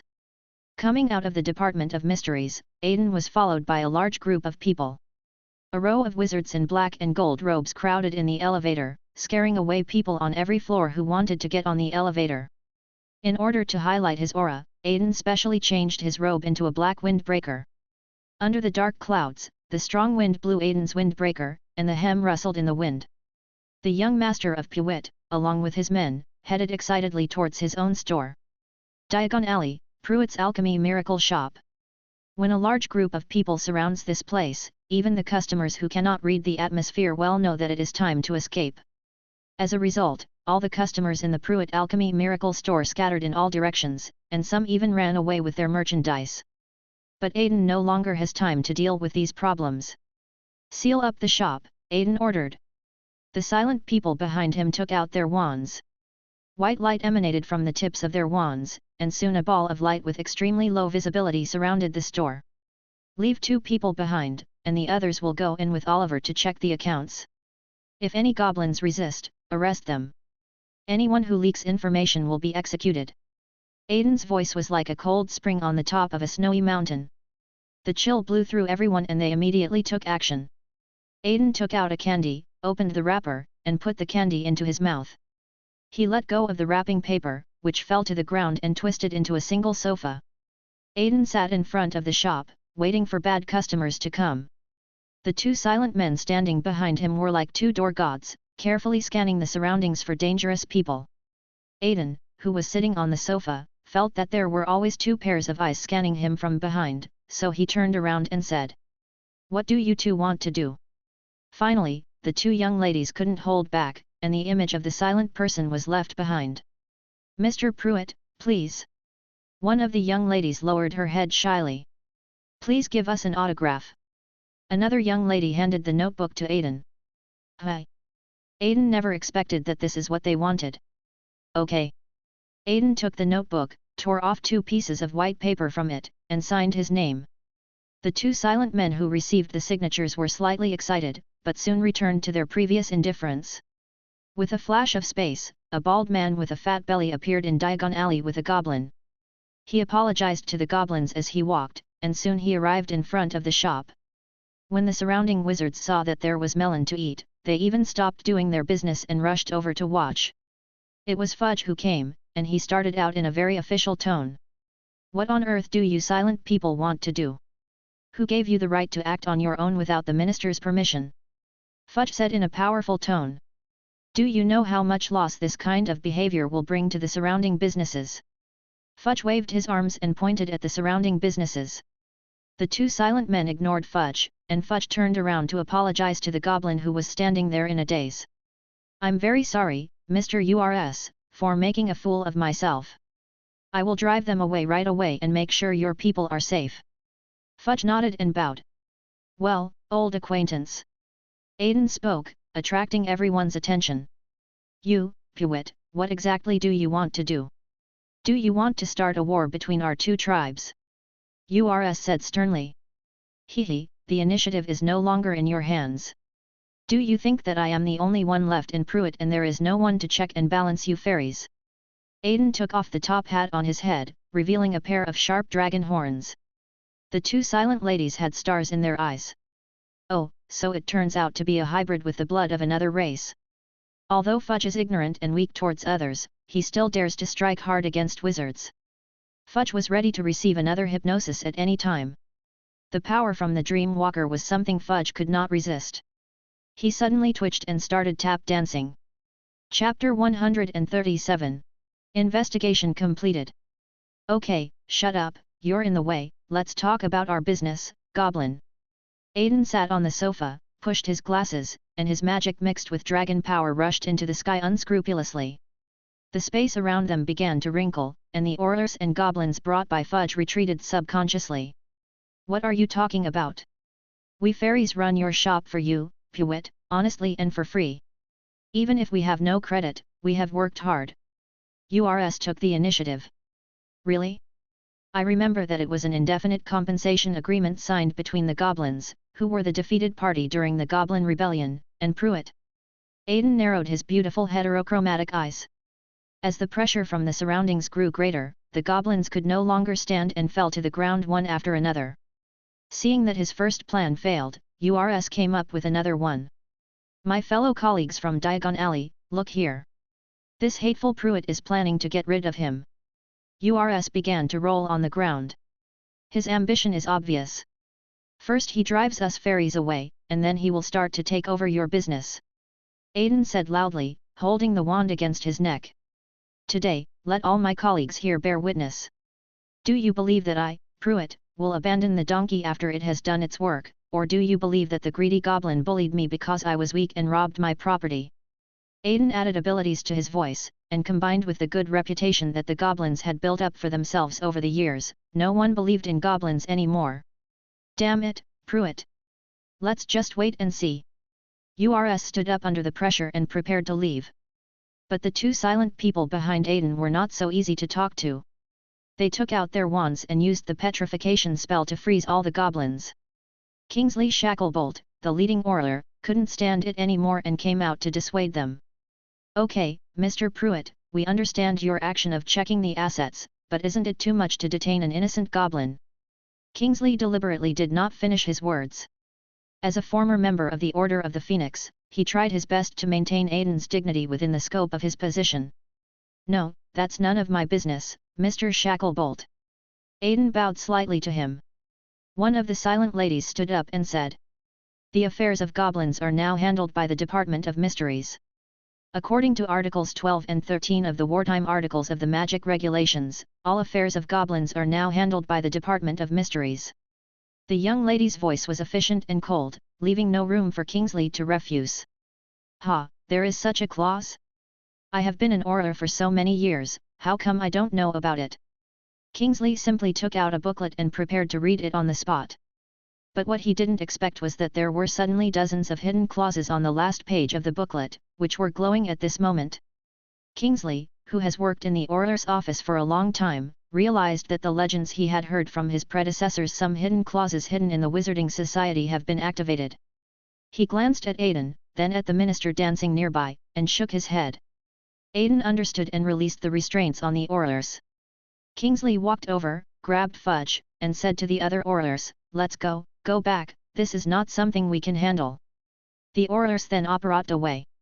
Inside the store, the broken glass windows told everyone that a fierce battle had just taken place here. Oliver held up his wand and pointed it at the goblins that were gathered in a circle. There were several warriors lying on the floor in the center of the store, unable to figure out the situation.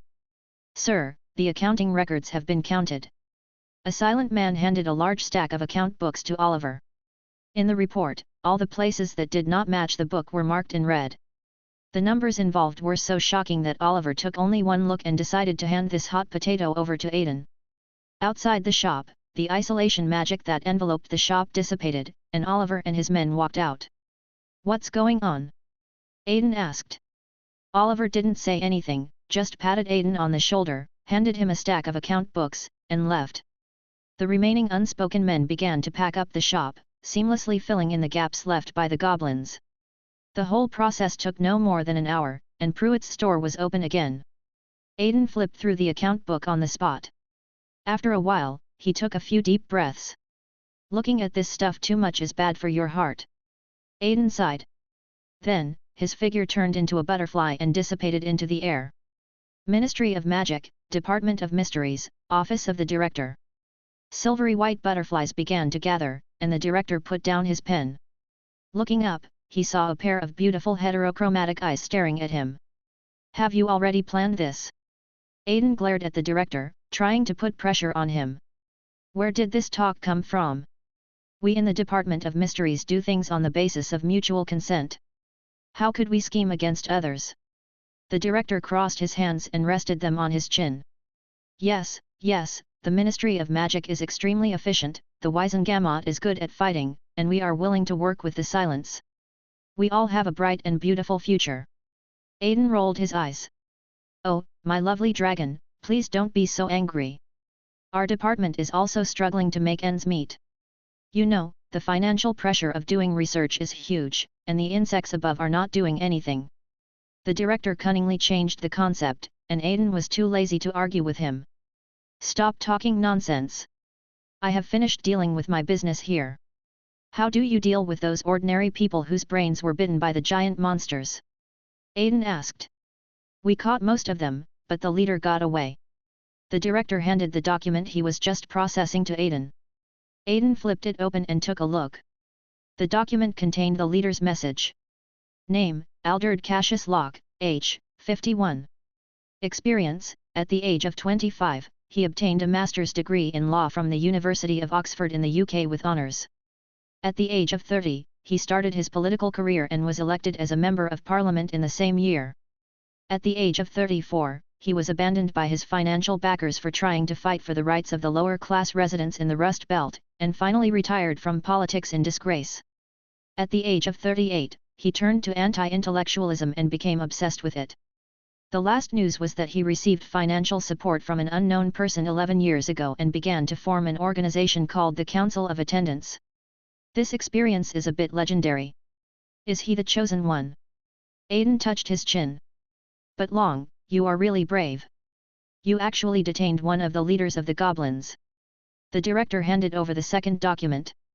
The document records the life of Urs, a goblin, the leader of the Goblin Sovereignty faction and the most powerful hardliner among all the goblin factions. So, the goblins are not united internally. Aiden returned the two documents to the director. Well, how should I put it? No intelligent creature can reach a consensus, right? Individual differences are destined to lead to differences in their interests. The director clapped his hands, and the 2 documents flew in front of Aiden again. What? Aiden felt a little strange. You are about to leave. By the way, please help me deliver this to the Goblin Liaison Office of the Department for the Regulation and Control of Magical Creatures. The director clasped his hands together, with little stars of request twinkling in his eyes. Chapter 138. Aiden took the elevator to the 4th floor, the Department for the Regulation and Control of Magical Creatures, the Goblin Liaison Office. There were already hundreds of goblins gathered here, holding signs and banners. He looked like he was determined to defend the freedom of the fairies to the death. Dude, what's going on? Aiden randomly grabbed a passing staff member. Who are you? The staff member looked confused. Aiden then hypnotized him to eliminate the staff's strange feelings. Oh, it's you. How come you have time to come to the company to play with me? Who are you? The clerk scratched his head and thought. Gilderoy Lockhart. Aiden filled in his name for him.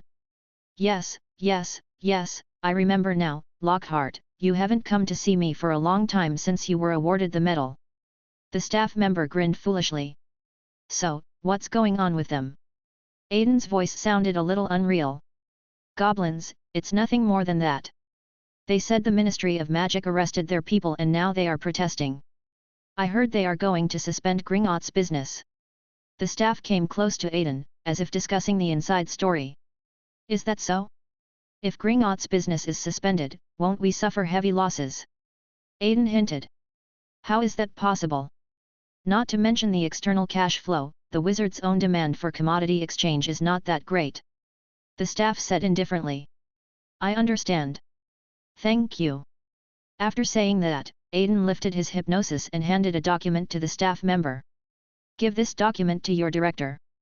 The staff member then took the document, touched his neck curiously, and walked towards the director's office. Inside the office, an energetic old man was reviewing the documents submitted by each member. The staff member who had just met Aiden came in and said, Director, someone has sent me a document here on an urgent basis.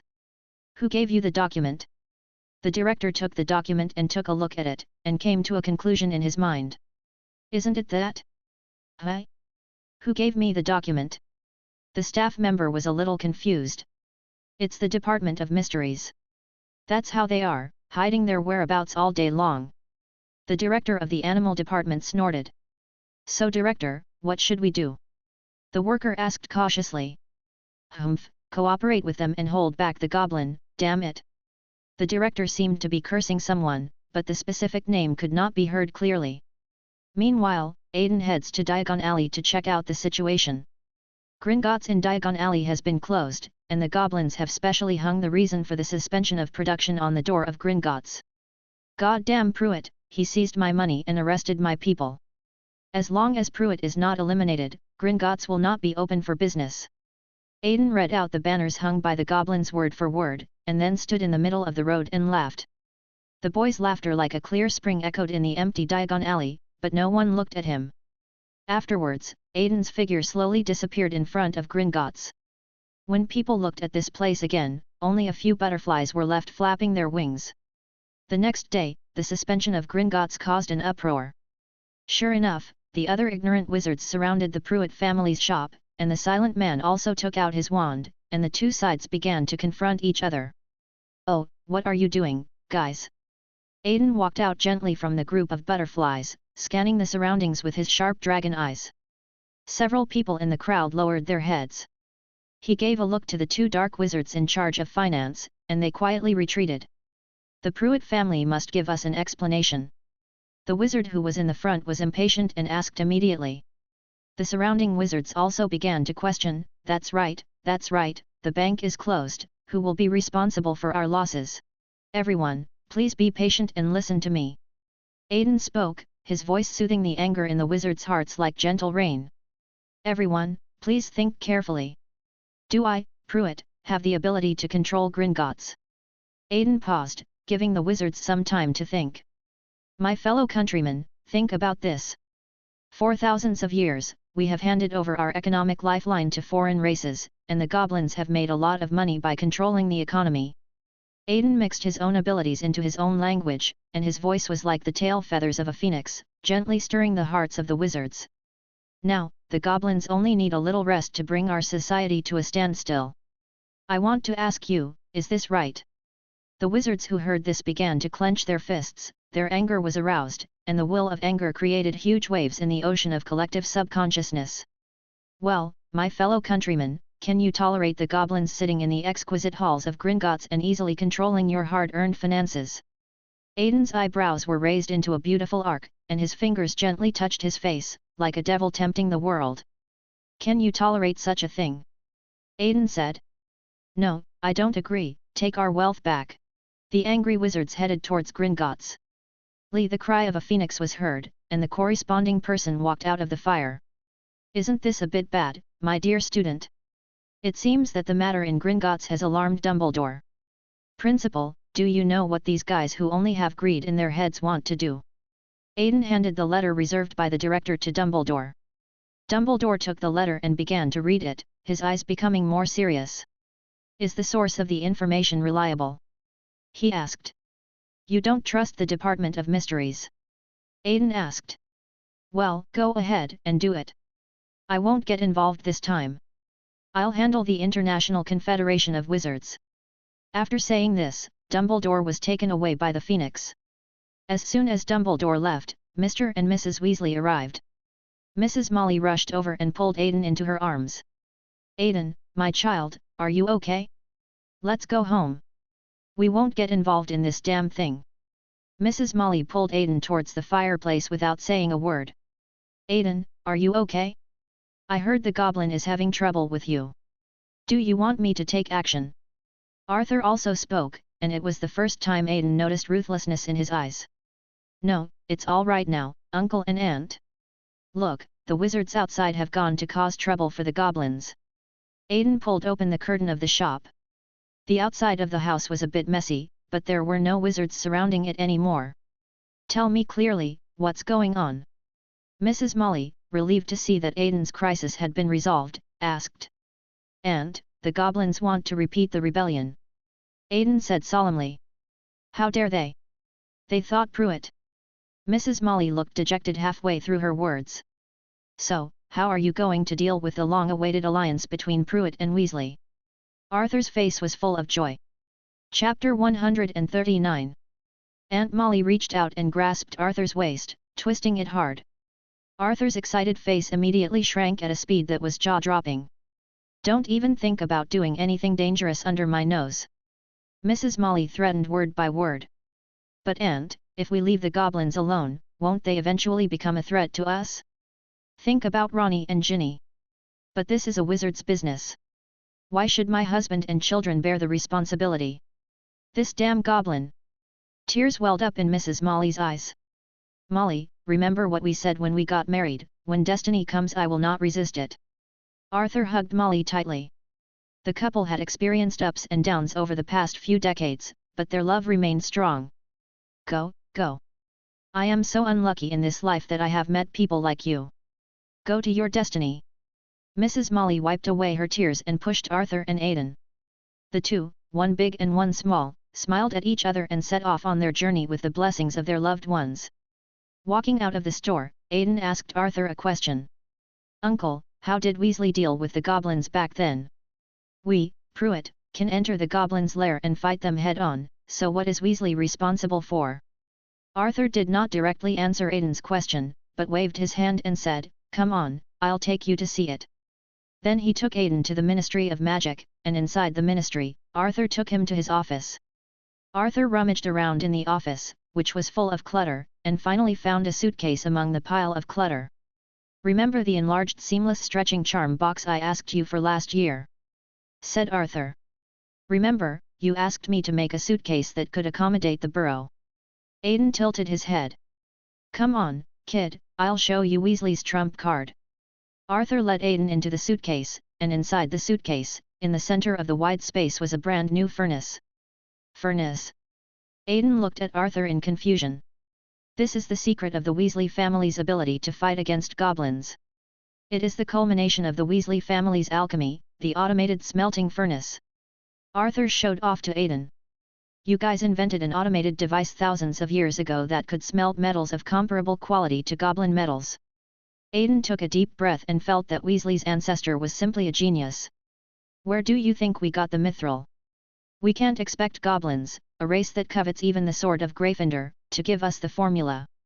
Arthur raised an eyebrow at Aiden smugly. So what do we do now? Aiden asked.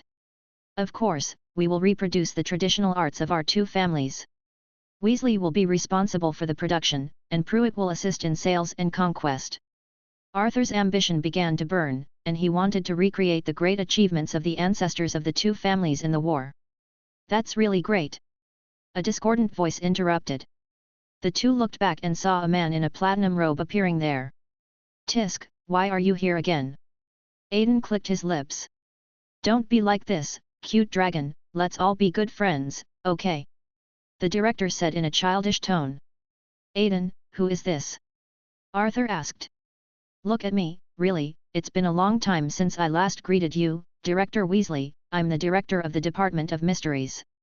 The director held out his hand and Arthur shook it back.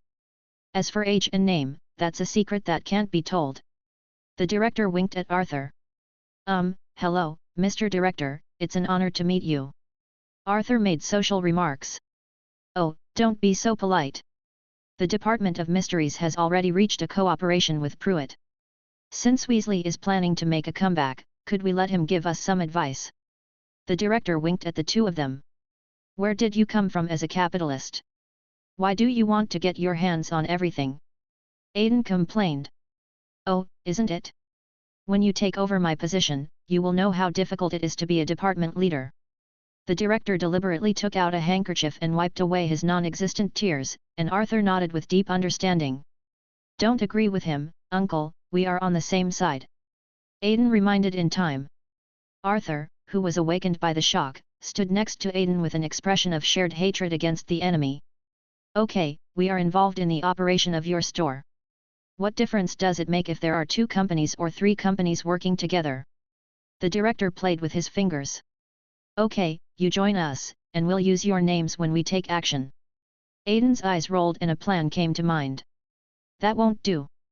But the reason I'm joining you this time is actually to provide you with a secret channel. The director raised his eyebrows. Oh, tell me about it. Arthur became interested in it. We recently discovered a group in Nocturne Alley. The director was interrupted just as he was about to speak. Cough cough cough. Aiden pretended to cough violently. He sent a message to the director with his eyes, are you addicted to freeloading? Yes. The director's eyes were full of the light of freeloading. Soon the plan was finalized, and Arthur and the Department of Mysteries took action. Aiden was in charge of the Pruitt family's shop, leading the wizards in Diagon Alley to fight against the goblins. During this week, Arthur produced over 100,000 fake galleons, as well as countless sickles and nets. Huge quantities of fake galleons flooded into the market from Nocturne Alley, and were used by unsuspecting wizards and traded on a large scale. Finally, the outbreak began. The incident started on a sunny morning. A little wizard bought more candy than he could bear. When the clerk was giving him the sickort, the inconspicuous sickort fell to the ground. With a crisp cracking sound, the Zico actually broke into pieces. The broken Zico revealed the dirt inside, which had been specially filled in by 3 guys with evil intentions. This Zico is only plated with a layer of silver on the surface, but the inside is a complete fake. It was such an insignificant little thing that made many wizards subconsciously take out the money in their pockets and throw it on the ground to try it out. Finally, with everyone holding fake galleons on a large scale and Gringotts being the only issuer of currency, a run on the bank began. A group of people rushed into Gringotts with the unknown authenticity of the galleons, and it was of no avail even though the goblins urgently closed all the business windows. The angry wizards blew open the 2 doors of Gringotts. The president of Gringotts rushed out to deal with the matter and at the same time sent out a request for help to Gringotts in other parts of the world. However, what the president waited for was not the warm support from his compatriots, but their malicious ridicule. The great run began, and the wizards' economy soared almost overnight. The lifestyle of the entire wizarding society has regressed to the stage of barter. Amid the turmoil in the British wizarding world, the International Confederation of Wizards has finally begun to take this matter seriously. They were shocked to find that their financial pillars had been corroded to the core by another race. So on July 14, an emergency meeting of the International Wizarding Federation was held. All the wizards rarely reached a unified step and put pressure on the goblins. Under the pressure of genocide, the goblins had to compromise. On July 16, the first wizarding financial antitrust regulations came into being. With the unanimous witness of all wizards, this contract was imposed with strong constraints, and the first resolution signed by the two races thus established a mark in the torrent of history. Chapter 140. Rust Belt and Ethan. Finally, the matter of Gringotts was resolved. At the same time, the goblins took out a large amount of galleons to fill the gap for this incident. On July 20, Gringotts resumed normal business. URS from the Department of Mysteries was also released on bail, and everything seems to be over. The city of Hull is located in the northeast of England, UK. It is an important industrial city in the UK. Historically, it was the shipbuilding centre of the UK, mainly involved in the fields of automobiles, steel, energy, etc. However, with the accelerated encroachment of financial capital on manufacturing, the once famous industrial city has become the Rust Belt today. Aidan was wearing a black and white striped shirt with the collar slightly open, revealing his delicate collarbone. He was wearing a pair of fitted jeans and a pair of white sneakers. Using magic to conceal the dragon's horns, he wandered the streets of Hull. In this city, Aidan saw drug addicts and homeless people lying on the streets in scattered patterns. Just as Aidan was about to move forward, a skinny white man rushed out from the darkness, holding a knife to Aidan's neck. "Money, hand over the money." He spoke tremblingly and looked like a drug addict. Aidan raised his head, revealing a pair of beautiful heterochromatic eyes in the eyes of this drug addict. "Eh!" The drug addict screamed and fell to the ground. Just as Aidan was about to get closer, he smelled a foul odor. He showed a disgusted expression, and his body turned into a butterfly inch by inch and dissipated into the air. All that was left on the ground was a demented drug addict, wondering why he ended up sitting here. Aidan was walking through the streets with the guardian angel, looking for the leader who had escaped before. As for why Aidan appeared here, it was because he really couldn't resist Oliver's request. As Aidan was about to leave the neighborhood, a familiar face came into his sight. Aidan turned from virtual to real, appeared gently behind the man, grabbed him, and brought him into the blind spot of consciousness. Ha! Aidan made a strange cry. "Ah!" The person he caught exclaimed, took out his wand and turned around. "Aidan!" The shadows dissipated, and the person caught by Aidan was Ethan. "Why are you here?" Ethan asked in surprise. "Do you know anything about the residents of Kingsport?"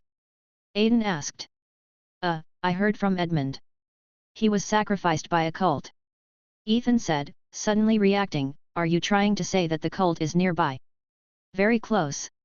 The relevant agencies of the Ministry of Magic launched a crackdown on them before, but one of them escaped. Now all parties are chasing him."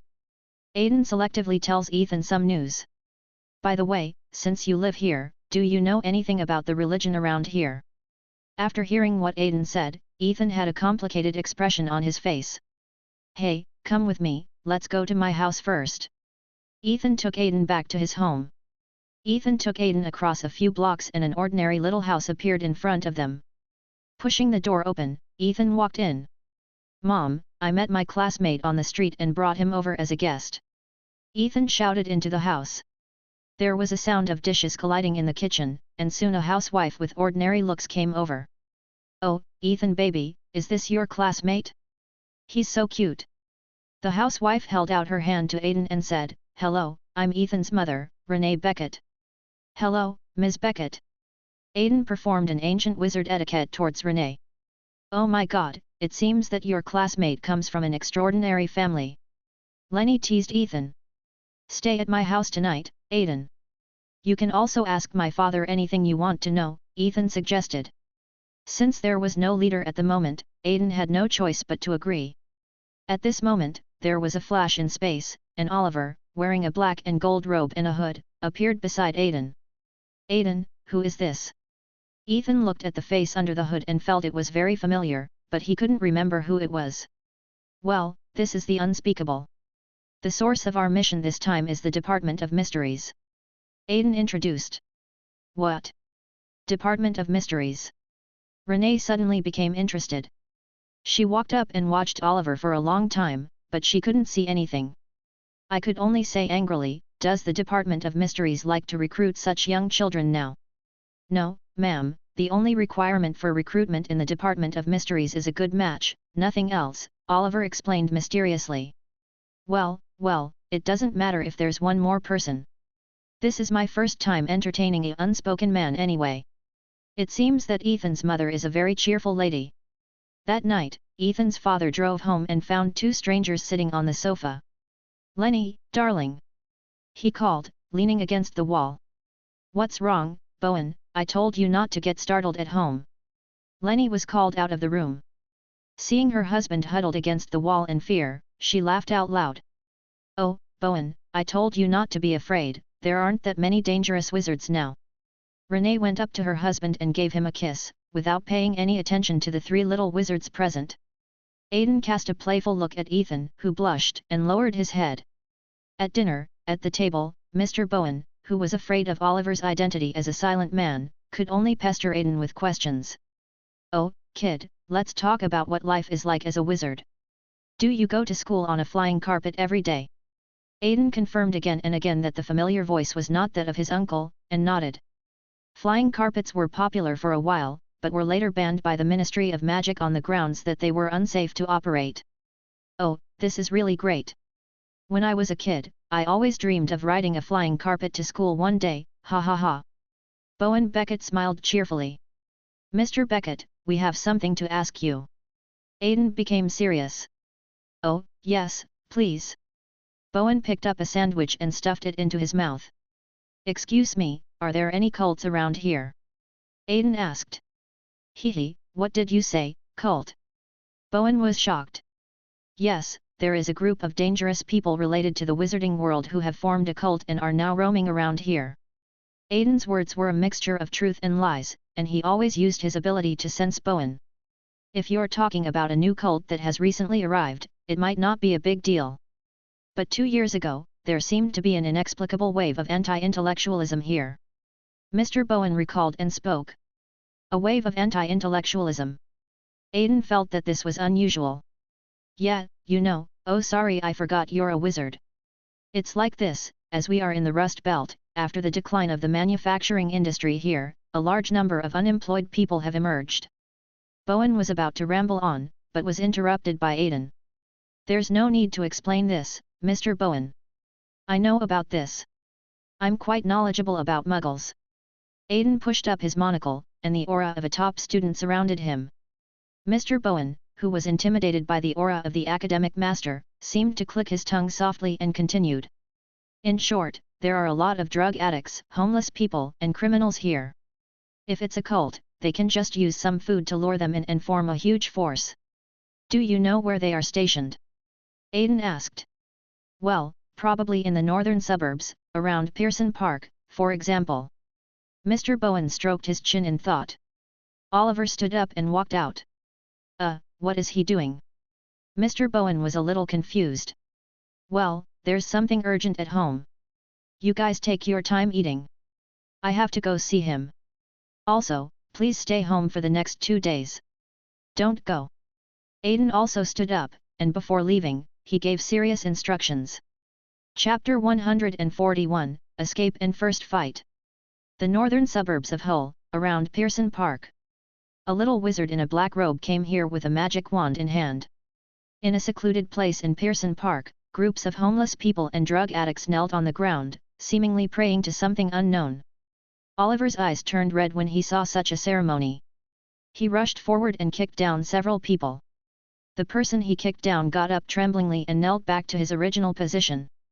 Seeing that this didn't work, Oliver picked up another person. Stand still and don't kneel. Oliver put his wand against his neck viciously. But the homeless man in front of him seemed to have his soul sucked out, his eyes were dull and unable to focus. He kept chanting unknown prayers, saliva dripping from the corners of his mouth. So, what are you going to do? If you can't save him, then kill him. Butterflies were flying, and Aiden walked out from the center of the butterfly group. That's better than looking at them, looking at them. Oliver's voice was a little choked. Oliver, don't project your father's affairs onto others, and don't try to be a savior. That's not the path of a human being. Feeling Aiden's sharp gaze for the first time, Oliver let go of his hand. The homeless man he grabbed fell to the ground and crawled back to his original place using his hands and feet. Well, that's a nice, touching faith, isn't it? A middle-aged male's voice came from the shadows of the woods. Aiden and Oliver looked back in the direction of the sound and saw a man in his 40s standing under a tree. Alderd Cassius Locke, advocating anti-intellectualism is unworthy of your reputation as a wise man, Aiden poked. Alderd laughed after hearing this and he took out a wand and pointed it at the two of them. How can you call the truth of the world anti-intellectualism? Look at you. Wizards, what an enviable existence. Aren't you the greatest blasphemy against so-called science? Aiden read deep malice in Alderd's voice. But what's strange is that according to Alderd's resume, he has never come into contact with any wizards. So Aiden used his ability. Who said that the existence of us wizards is not also a part of science? With such a high level of education, you must know that science is just a practical method of understanding the universe. Put away your ridiculous abilities, wizard. Look, with the Lord's gift, I can easily see the truth of this universe. Alderd's eyes were focused and crazy, staring at Aiden, staring. Then his eyes exploded. What, who the hell are you, don't come over here. Alderd sat on the ground with one hand covering his eyes, waving his starched free hand. Oh, how did that fox-eyed bastard chief let this guy get away? Aiden dissed the bastard chief in his heart. Then he prepared to go forward and capture Alderd. But when the two approached him, an accident happened. A thin black thread connected to Alderd's body, and he was sucked dry in an instant, leaving only a wreckage with all his bodily fluids drained away. Aiden immediately went forward to check, and he was surprised to find that the remains were actually those of a woman. This is interesting. Aiden touched his chin. And when Aiden was about to cleanse the memories of the believers around him and throw them back onto the streets, the black threads reappeared, draining the believers one by one. The silk thread moved very quickly, draining 2 or 3 people in the blink of an eye. Aiden struck out with his sharp sword, and the thread was cut.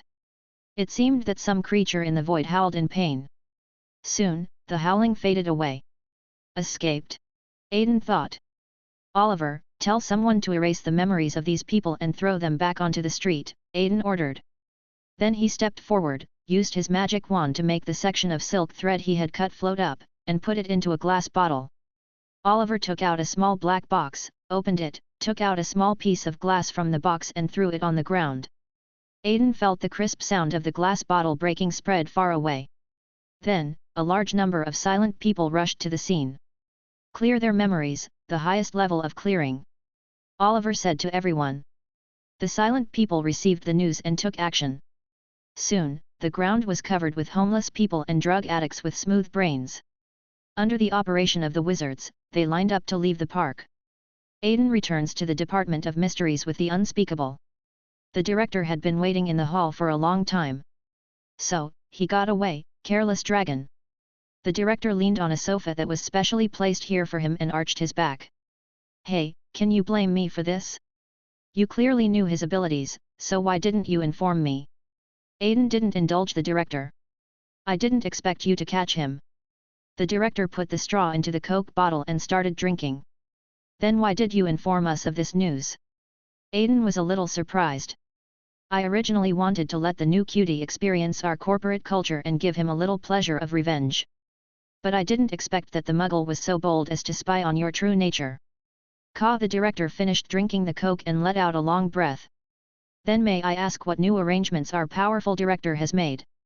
Aiden clenched his fists as he looked at the dishonest guy in front of him. Hee, good question.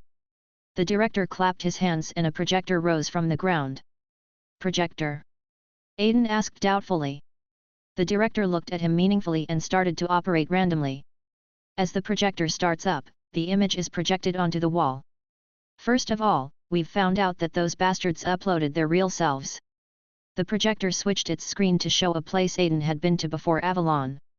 Then, these number 2 trash used the power of number 1 trash to travel freely between the two sides. The picture on the wall changed again, and a purple crystal stone appeared. Look, this is the king of the deep realm, registered name on the silent slate stupid. The director crossed his fingers and rested them on his chin. It's really, a haunting ghost. Just as the director pronounced the word stupid, the surrounding space began to wrinkle, and black threads faintly stretched out from the gaps.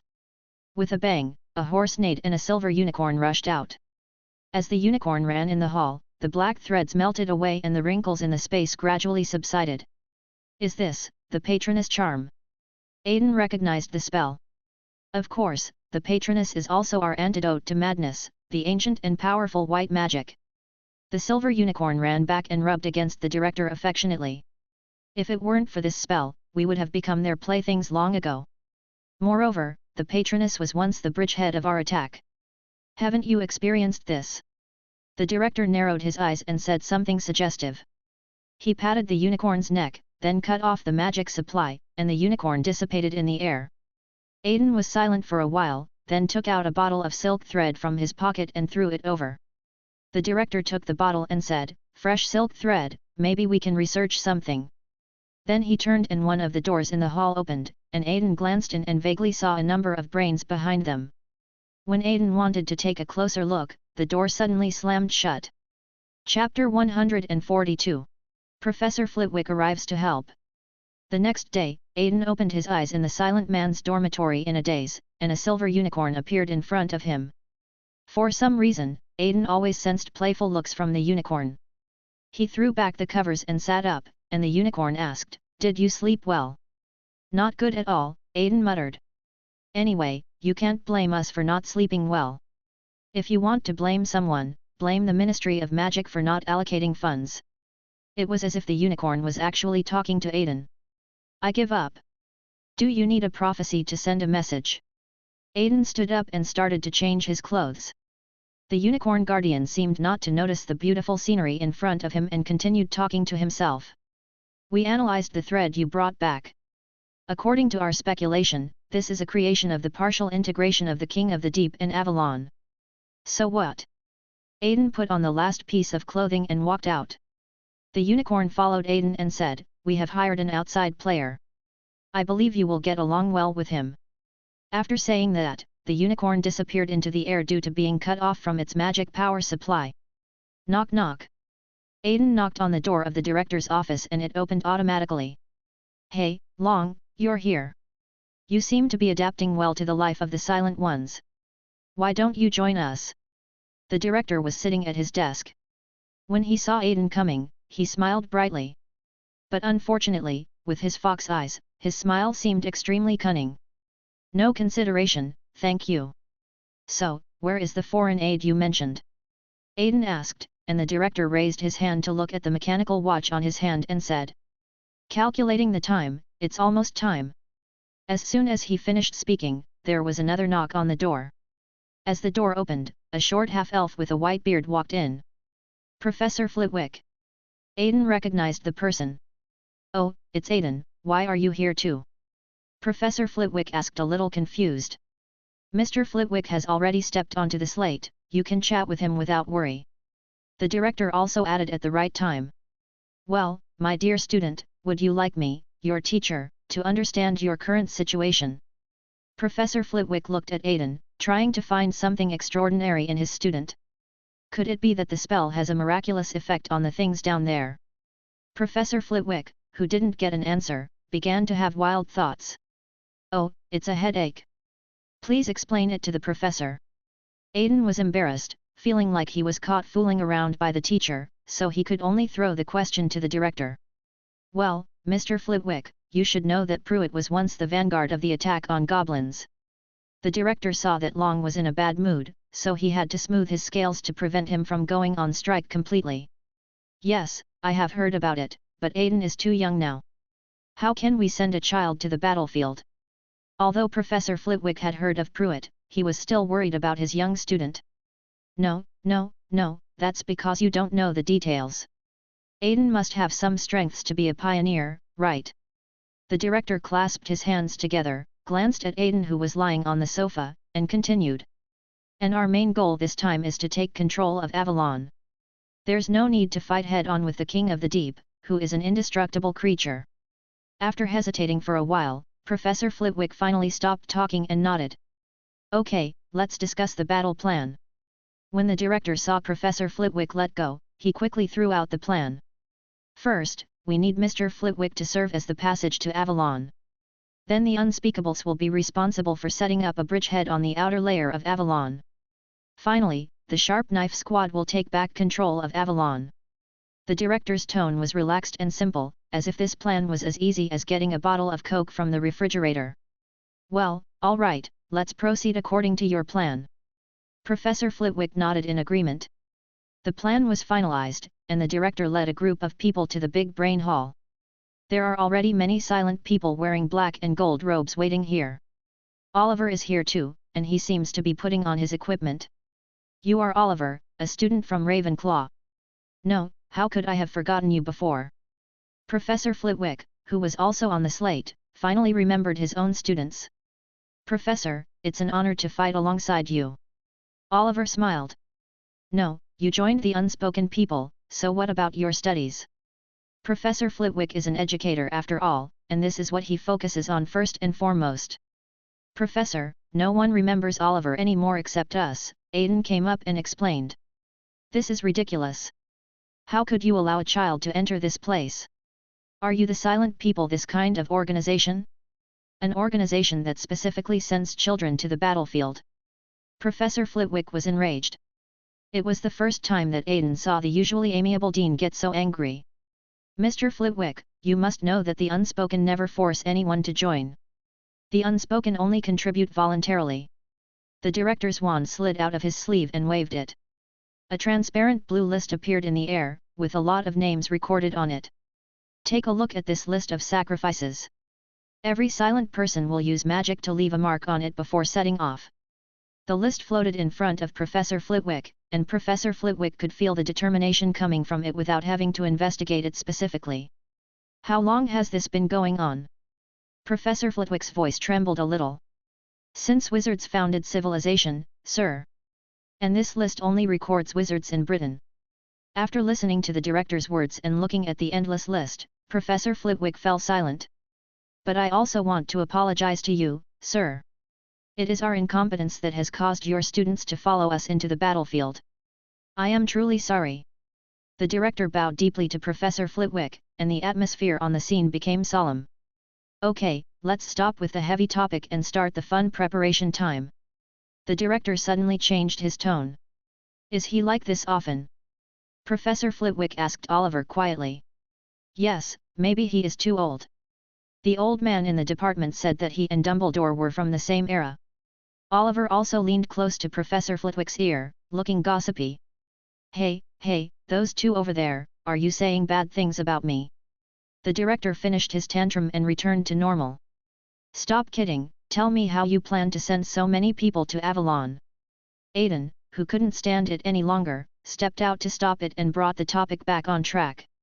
Well, good question, of course through the superb brains of our wizards. The director pointed to the big brain hall. All the brains placed in the green water tank were alive and could move. The scene was very sad. Aiden and Professor Flitwick both swallowed. Chapter 143. Breaking in. There is a water tank in the brain hall, and inside this tank are white brains swimming in green matter. A seat was placed on top of the water tank. Judging from the size of the seat, it should have been specially adjusted for Professor Flitwick. After Professor Flitwick was settled, the other silent men also took their corresponding positions. Are you ready? The director asked for the last time. Everyone nodded together. Then, let's get started. Following the director's order, the silent people split into two groups. A group of people used the Patronus spell, and in the air, various Patronuses rushed into the brains in the water tank, and then these floating brains began to emit white light. On the other side, the magic circle on top of the water tank was activated, and the power of the alchemical matrix began to trace the passage to Avalon along Professor Flitwick's thoughts. Finally, the alchemical matrix stabilized and a channel was opened. Another group of silent people entered the passage in an orderly manner. Aiden and Oliver walked in, followed by the director. Wait, what are you doing here? Aiden looked at the director in confusion. The director of the Department of Mysteries is always present when dealing with these matters. There was solemnity in the director's voice. No wonder you appeared in the deep world last time. Aiden also reacted. The sea of collective subconsciousness, the paradise of fairies Avalon. This continent hidden in our consciousness is so peaceful and tranquil, but this peace is suddenly shattered by the ambitions of the residents above. Above Avalon, silver-white islands fell from the sky and hovered in the air. Following closely, wizards began to gradually appear on the island. The goblins were stunned by this unexpected turn of events and quickly gathered together. Are you wizards going to go to war with us? Urs stood up again. As a goblin hardliner, this situation is a rare highlight in his life. Start a war, that's all you can say. You goblins have been raised by wizards with galleons for so many years, and you still have some fighting power. The director's face was full of malice and mockery. It was rare for Aiden to see him with such an expression. You did this on purpose. Urs began to tremble. As one of the people in charge, he knew very well that the race called fairies, under Garland's control, was actually not much different from blacksmiths. Of course, dear, you don't really think that you can make the wizards compromise by holding the card of Avalon, right? It's just a matter of some people dying.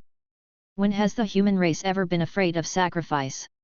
The director's fox eyes curved up, revealing his happy heart. I'm going to fight you. After saying that, Urs picked up his weapons and led his goblins to charge at the wizards. Unfortunately, this goblin version of Don Quixote rushed towards not a huge windmill, but a crushing machine running at full power. The director raised his hand and cast a crushing spell to blast away a group of goblins. His action was like a signal gun, and the other silent people followed suit. A precise and efficient massacre began. Several goblins brandished swords and rushed towards Aiden, and Aiden snapped his fingers. The fairies wielded sharp blades that suddenly stabbed at their companions. Feeling restrained, Aiden took off his hat, revealing a pair of sharp dragon horns.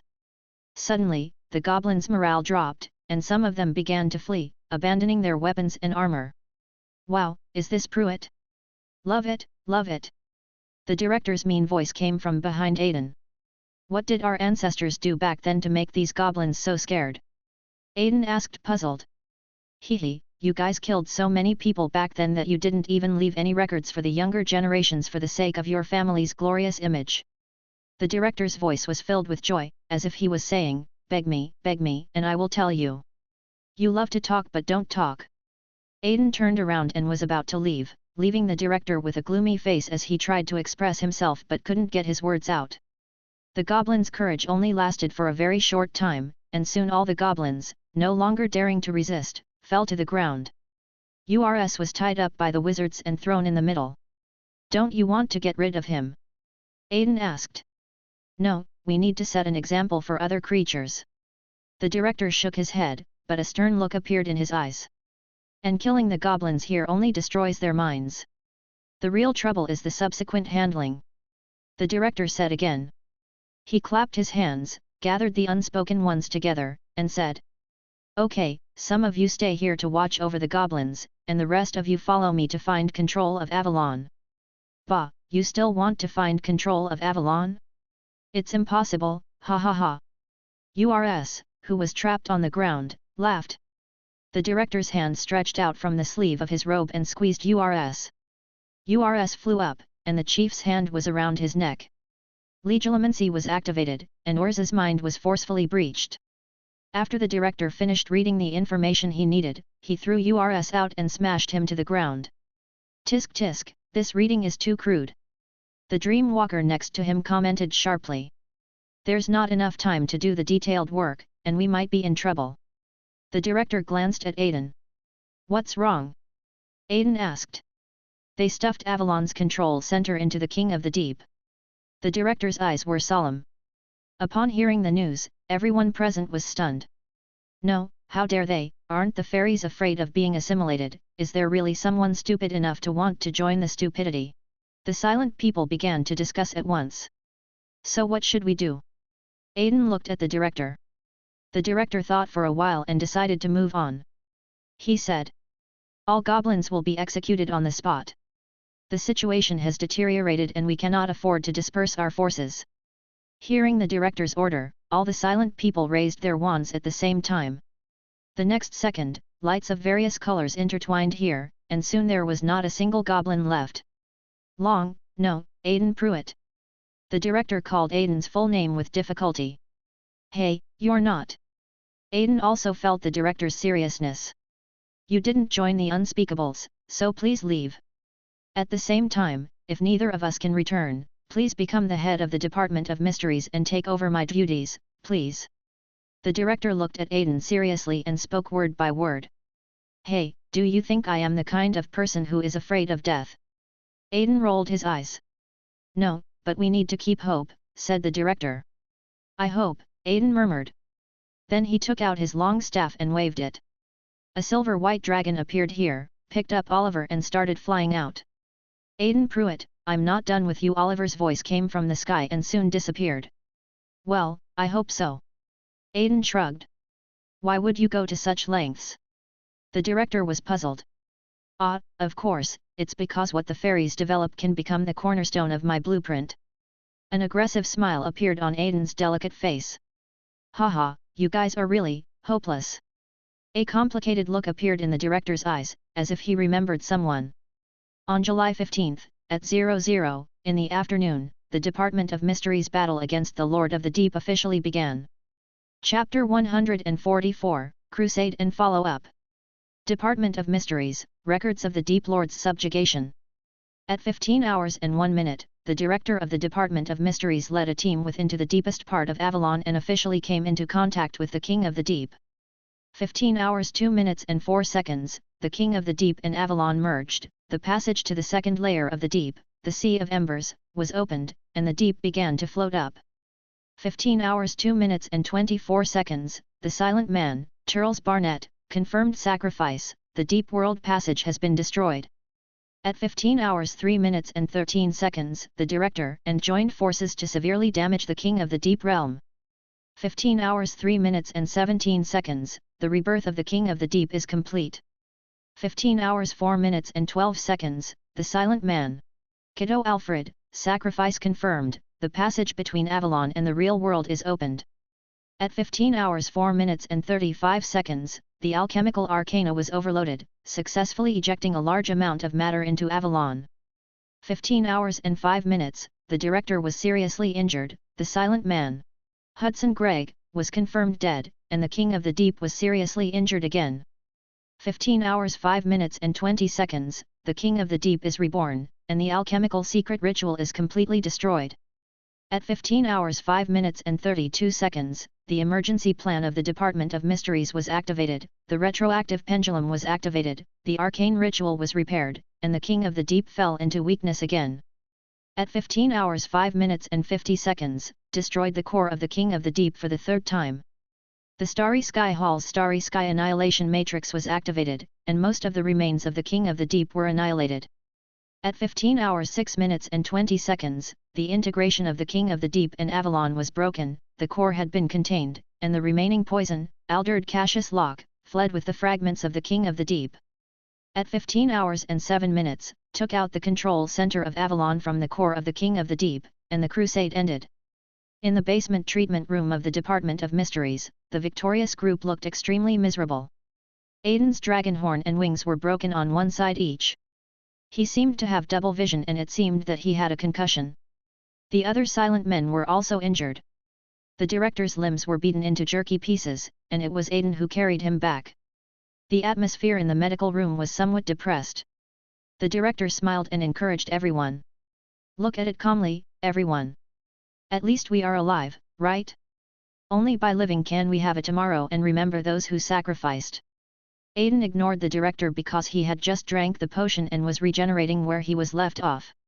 It felt like ants were crawling on the broken parts of the wings and horns, and it also felt like being pierced back and forth by tiny needles, causing both pain and itchiness. Aiden reached out to grab it several times, but finally held back. What about that fellow Alderd? In order to divert his attention, Aiden could only turn around and chat with the director. Well, we have already notified the people above to work with the Muggle government to hunt him down. He shouldn't be able to get far. The director wanted to scratch his face, but he had no limbs now. Well, can you please help me scratch this itch? Thank you. The director looked at Aiden with pleading eyes. Aiden pretended not to hear and went back to sleep. The next day, Aiden woke up again, and his broken wings and horns had grown back. I got out of the bed, stretched, and felt refreshed. Then, Aiden felt a resentful gaze staring at him from the left. The director's limbs recovered very slowly, perhaps due to his age. Director, hey, stop spreading rumors about me. Seeing that this fox-eyed guy was being honest, Aiden stopped provoking him and turned away. Walking out of the ward, another more resentful gaze was licking Aiden. Aiden's neck stiffened and he knew who was coming. My dear roommate, congratulations on your recovery. Although he spoke warm words, Aiden couldn't feel any blessing from them. Oh, Oliver, are you done? Aiden gave a bright smile, trying to get away with it. Not really. The goblin incident has caused too much trouble. The Ministry of Magic will hold us accountable soon. You come with me. Oliver's deathly gaze swept over Aiden unscrupulously. Of course, of course. We are now good partners who share life and death. Aiden agreed readily. Oh, sharing life and death. Why do I remember that someone didn't seem to give me this opportunity? Oliver glared at him, and Aiden instantly behaved himself. Hey, stop messing around and come with me. Those guys upstairs are almost here. Oliver turned his head and motioned Aiden to follow. The two walked through the circular hall and came to the director's office. Not long after, the office door was kicked open and a pot-bellied man walked in. Humph, you are done for the Department of Mysteries. You actually dared to bypass the Ministry of Magic to do such a thing. I will lock you all up in Azkaban. Fudge walked in and sat on the sofa, his host's image emerging. Several Aurors followed behind him, and the hapless Kingsley began to roll his eyes. But you know what, it's quite interesting to see a black person roll his eyes. Aiden cast a questioning look at Kingsley, didn't you tell him about the terms? Kingsley had already given up, and gave Aiden a look that said, it's no use telling him. And Fudge, who was already impatient on the sofa, started to make a fuss. Where's your director? Why hasn't he come yet? Have you silent people ruined your brains by investigating all the time? You don't even know how to have a cup of tea. Fudge finally opened his eyes and looked at the two people he had just thought were servants. Then he saw the pair of heterochromatic eyes that kept him awake at night. Aiden, Pruitt, why are you here? Fudge asked in surprise. Who knows, maybe it's to deal with a guy whose head was licked by a troll. Oliver helped Aiden find a reason. Who are you? A mere clerk, how dare you speak rudely to me? Fudge immediately pointed his finger at Oliver. If you have the guts, fire me. Oliver's casual look irritated Fudge. I'm going to expel you, and Kingsley, and arrest him and throw him into Azkaban, Fudge ordered. Minister, we have no right to interfere with the operations of the Department of Mysteries. Kingsley reminded in a low voice like coaxing a child. What, are you saying that I have no authority over the departments under my department? Fudge began to speak in an official tone. No sir, according to the hidden clauses of the magic regulations, the Department of Mysteries performs its duties in accordance with the law and is protected by the regulations and is not subject to interference from anyone. Kingsley told him the hidden terms he had seen some time ago. How could this happen? An uncontrolled SI appeared under my rule. Fudge was furious, and suddenly, a cunning look appeared in his little eyes. Well, but we are in control of the funding of the Department of Mysteries. Fudge smiled smugly. Yes, Minister, Kingsley agreed promptly. Well, Kingsley, make this my top priority when I return. Cut, no, completely stop the funding for the Department of Mysteries. Fudge glanced at Aiden and gave the order in a haughty manner. Oliver clenched his wand and Aiden reached out and grabbed him. Hee, now you know the consequences of disobeying orders. Then Fudge left with his men, and before leaving, he shook out his suit jacket to show his style. After Fudge left, Aiden and Oliver in the office changed from their previous frustrated and resentful expressions. The two high-fived each other and then smiled. Chapter 145, The End of Alderd. After dealing with Fudge's departure, Oliver finally got some free time. However, the more people want to have free time, the easier it is to find things. The two of them had not been sitting in the director's office enjoying their quiet time for long when trouble came knocking. There was a knock on the office door and a silent man walked in with a report. Acting Director, the Hall of Prophecy has detected the remaining poison Alderd. The silent man handed the report to Oliver, then pushed the door open and walked out. Acting Director. Aiden looked at Oliver. "Why, can't I?" said Oliver. "Okay, it's nothing. You're awesome." Aiden didn't know what to say for a moment. "If you're willing to join, you might not even need to add the word agent now," Oliver joked. "Well, let's see where Alderd escaped to." Aiden changed the subject. Oliver raised the corner of his mouth slightly and stopped talking about this topic. Opening the report in hand, the location recorded on it was Ethan's hometown, Hull City. He went back again. "Is there anything special about this place?" Aiden frowned. "I don't know, but I know my wand is thirsty." Oliver took out his wand, his eyes revealing a murderous look. "Aiden, help me to clear the way, I want to kill him myself," Oliver requested. "Okay." Aiden did not refuse. Everything was said without words. As space flickered, the two followed the fluctuations of the wreckage of the King of the Deep and chased to the city of Hull. The ordinary house that appeared before them was Ethan's home. Oliver's eyes turned red when he saw this scene and he rushed in immediately. He then knocks down Ethan, who comes out. "Oh, who is so uncultured?" Ethan, who was lying on the ground, complained. "You, Ethan, are you okay?" Oliver asked with concern. "It's okay." "Hey, aren't you the silent man who came to my house with Aiden last time?" Ethan was a little surprised by the concern of this stranger. "Well, here's the thing, Ethan. We came here in pursuit of a dangerous person, but the report shows that this person seems to be in your house." Aiden stepped forward to rescue the embarrassed Oliver.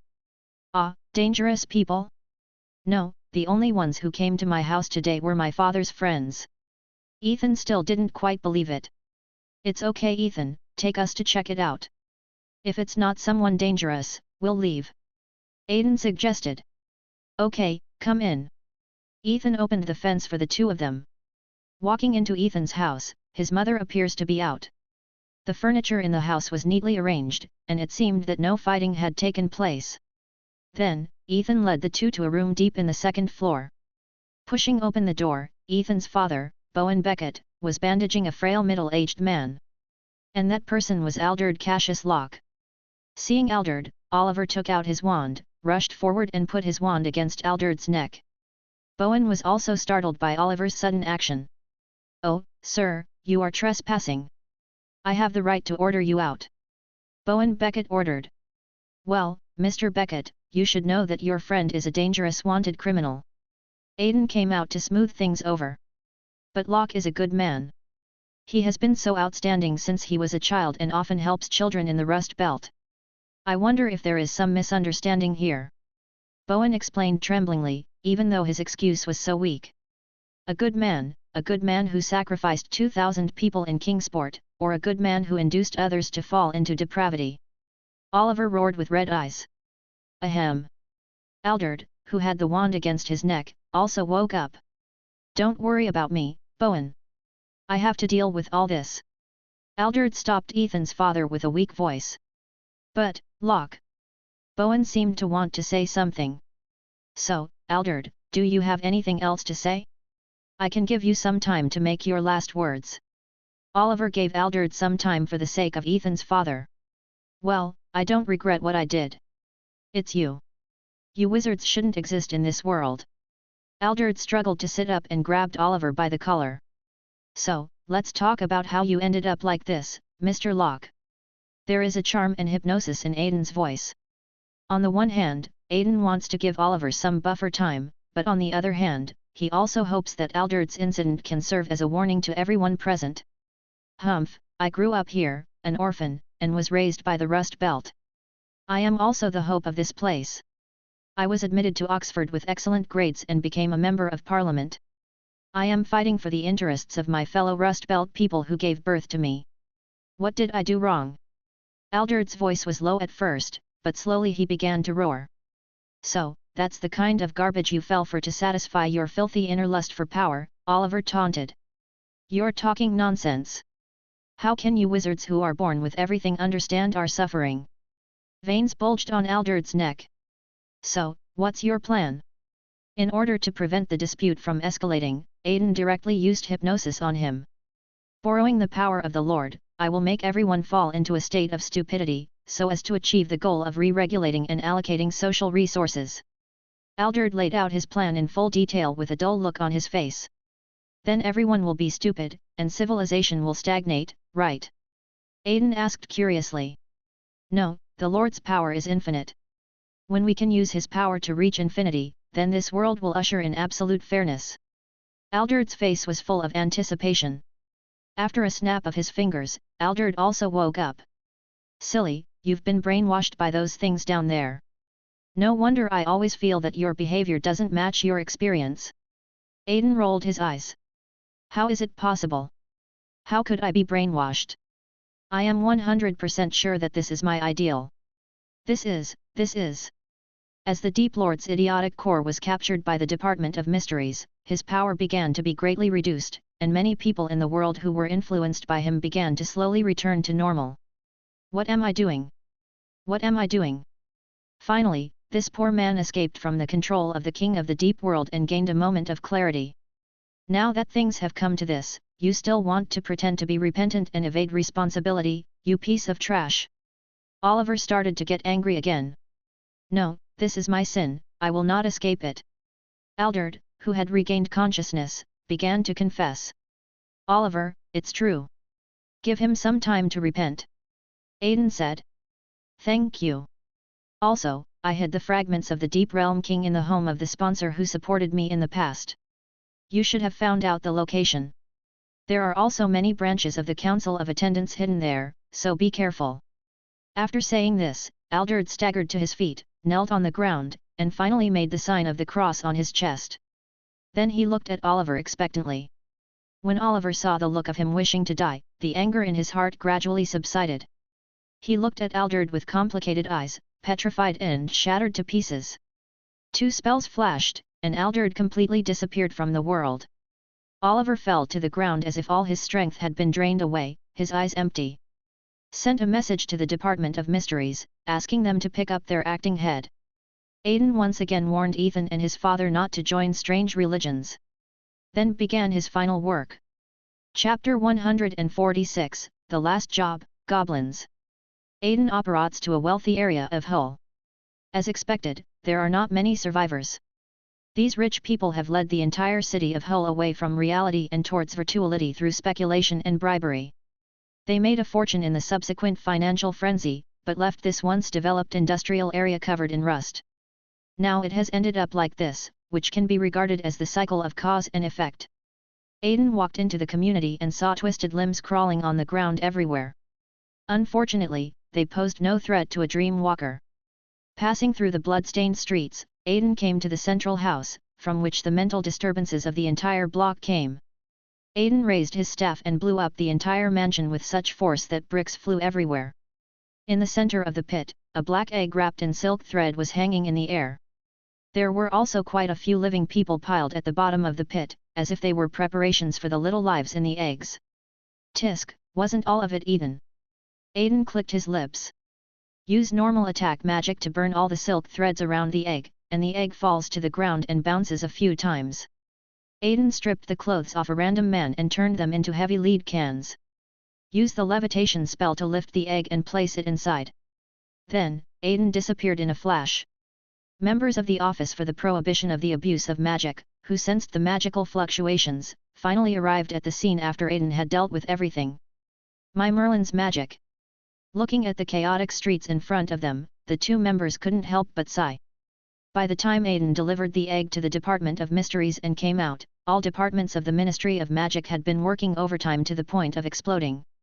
Considering that this was the second incident of Muggles abusing magic, the Ministry of Magic finally learned its lesson and established a joint control office with the British government. The position of head of this office was given to Arthur by Fudge with malicious intentions. This made Arthur so busy that he didn't even have time to go home. On the other hand, Aiden, free from all worries, finally returned to the burrow. The next day, Aiden woke up in his bed at the burrow. Outside, Errol chirped and flew in with a newspaper. Just as it was about to ruin Mrs. Molly's prepared breakfast, a white hand stopped it. Taking the newspaper off Errol, Aiden unfolded it and looked at it. Sure enough, the front page of the newspaper read, "Another gas explosion, is there something wrong with Britain's public service management?" After a moment of silence for the unknown gas company, Aidan enjoyed his breakfast. "After eating and drinking, I went to the courtyard to digest the food." Aidan gradually felt sleepy under the warm sunlight. Summer is really a good time to sleep. Spring sleepiness, summer fatigue, autumn exhaustion, and winter hibernation. The main theme is that the 4 seasons are like a dream, right? The system bubbled up. "Oh, system, you are here. How have you handled it?" Aidan asked. "It has been handled," the system replied. Then, Aidan activated the dream shuttle, using the system as a passage, and came to Avalon again. During the last battle with the Lord of the Deep, the Department of Mysteries used an alchemical ritual to project a large amount of matter into Avalon. This gave Aidan the basis for the implementation of his plan, and he improved on the technology left behind by the goblins. After a year of studying alchemy, Aidan was now able to fill in plural concepts in a single rune. Fill in the runes: ansas, for information and communication; gibo, for exchange and generosity; manas, for self and others; ingwaz, for abundance and growth. Combined with the secret rituals that Aidan built on Avalon, the first Mind Cloud server was finally created. The most powerful aspect of this server is that it can provide connections for creatures without magic powers, allowing the minds of those connected to be blessed by the server, achieving a state where the mind takes precedence over the soul. In short, ordinary people connected to this computer will enjoy accelerated thinking, computing power support, and the ability to mobilize magic power. "Now I can finally fulfill what I promised Filch," Aidan thought. After dealing with Avalon's affairs, Aidan returned to reality. Then he noticed that a goblin was kneeling in front of him. "Aidan! My great lord!" Although the accent was extremely strange, the goblin still spoke in human language. Hearing these words, Aidan's PTSD kicked in and he kicked the goblin away with a powerful kick. "The goblins are your believers, and you treat them like this?" the system complained. "Ah!" Aidan was stunned for a moment, and suddenly remembered the group of goblins in the mountains. He apologetically helped the goblin up and cast a healing spell on him. "Oh, my lord is so merciful that he considers us so much." The goblin looked pious. "I'm sorry to do this to you, but you scared me." What do you want from me?" "Oh, I actually frightened my lord, how disrespectful." "But my lord, I came to report to you on the development of the section." The goblin patted his clothes devoutly and began to pray. "My lord, the most holy one, our footprints have spread all over the island. Can you give us instructions for the next step?" The goblins were praying and dancing at the same time, and it looked like they had tried their best to compile a prayer dance. However, this made Aidan, who was the object of prayer and the one watching the dance, extremely embarrassed. His toes were enough to dig out 3 bedrooms and a living room on the ground. Resisting the urge to run away, Aidan buried his emotions deep in his heart for the first time in a long time. "You have done very well. Next, you will join the organization I founded." Aidan waved his wand. "Radha, come here." The kitten, who was playing happily on Aidan's bed, was pulled out of the house by the spell. "Hey, shit shoveler, what are you doing?" Radha asked. Aidan ignored her and said to the goblin. "Look, this will be your leader from now on, the president of the Curly-Haired Baboon Protection Association, Radha Pruitt." Aidan lifted Radha high into the air and the goblin knelt down. "I see. Is this the angel under my lord's throne?" "I see. Angel who commands all beasts, the goblin Kikich sends you his highest regards." "Hey, shit shoveler, what is he saying? I don't understand." Radha showed human confusion. "Well, very good. Then I will issue an order.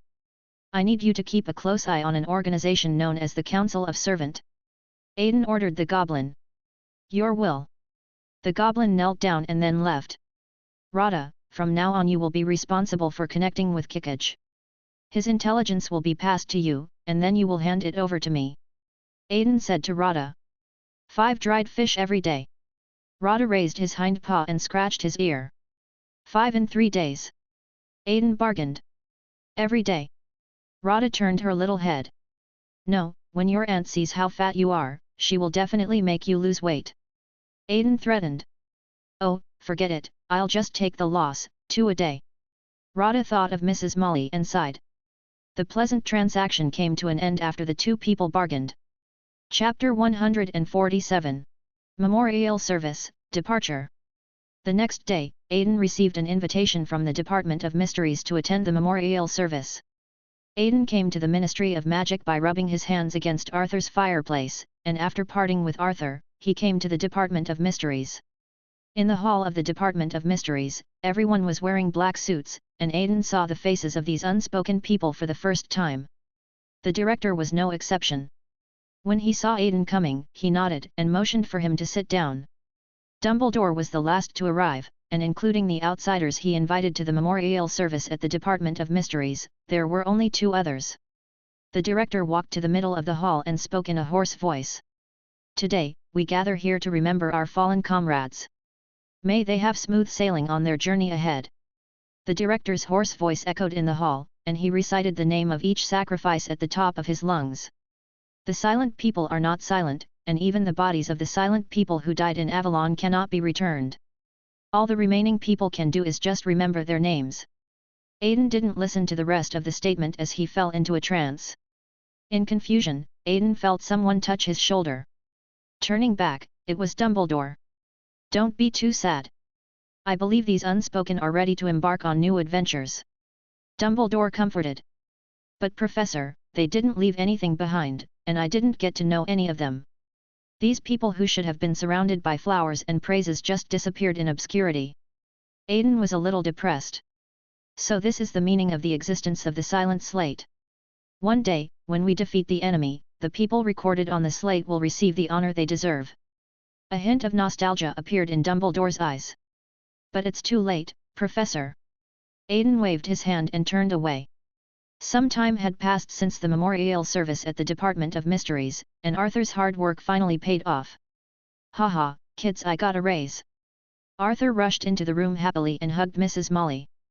And guess who won the Daily Prophet's annual Gold Galleon Award? Arthur opened his hands and made an extremely exaggerated gesture. What, has our family become rich? Ron was instantly awakened. No, just a bonus worth 1,000 galleons, Aidan said casually as he crossed his legs on the sofa. That's not what it means. George glanced at Fred, and the other person continued the next sentence in sync. We will have plenty of time ahead of us. But don't you already have income from the alchemy shop and the photo stone? Aidan asked, puzzled. Be economical, my child, and think of all the sons in my family, and what they will do when they get married. Mrs. Molly tapped Aidan on the head and said the money needed to be saved for the children to find spouses. Okay, your will. Aidan shrugged. So, how should we spend this unexpected money? Percy also asked. Hee, I'm going to take my whole family on a trip to Egypt. Arthur's raised eyebrows were filled with pride. Egypt. The seventh voice came from Ginny, who seemed to have just woken up. That's great. The twins high-fived each other. Ron and Percy's faces were also filled with joy. After packing their luggage, the family is ready for this relaxing and enjoyable journey. But in reality it was not easy. As expected, Aidan received a warm welcome from the local Ministry of Magic in Egypt. As one of the ancient civilizations, Egypt is also a country that has explored the deep world. With their research, it would apparently not be difficult to discover a dragon with a huge spiritual mass wandering around in the real world. Staff from the Egyptian Ministry of Magic registered wands for the Weasley family. When it was Aidan's turn, the staff carefully compared the photos in their hands, and then both sides' faces turned pale. It's just that one party is afraid, and the other party doesn't know why. In short, in order not to spoil the Weasley family's interest, Aidan had to send them away and let them start their own journey.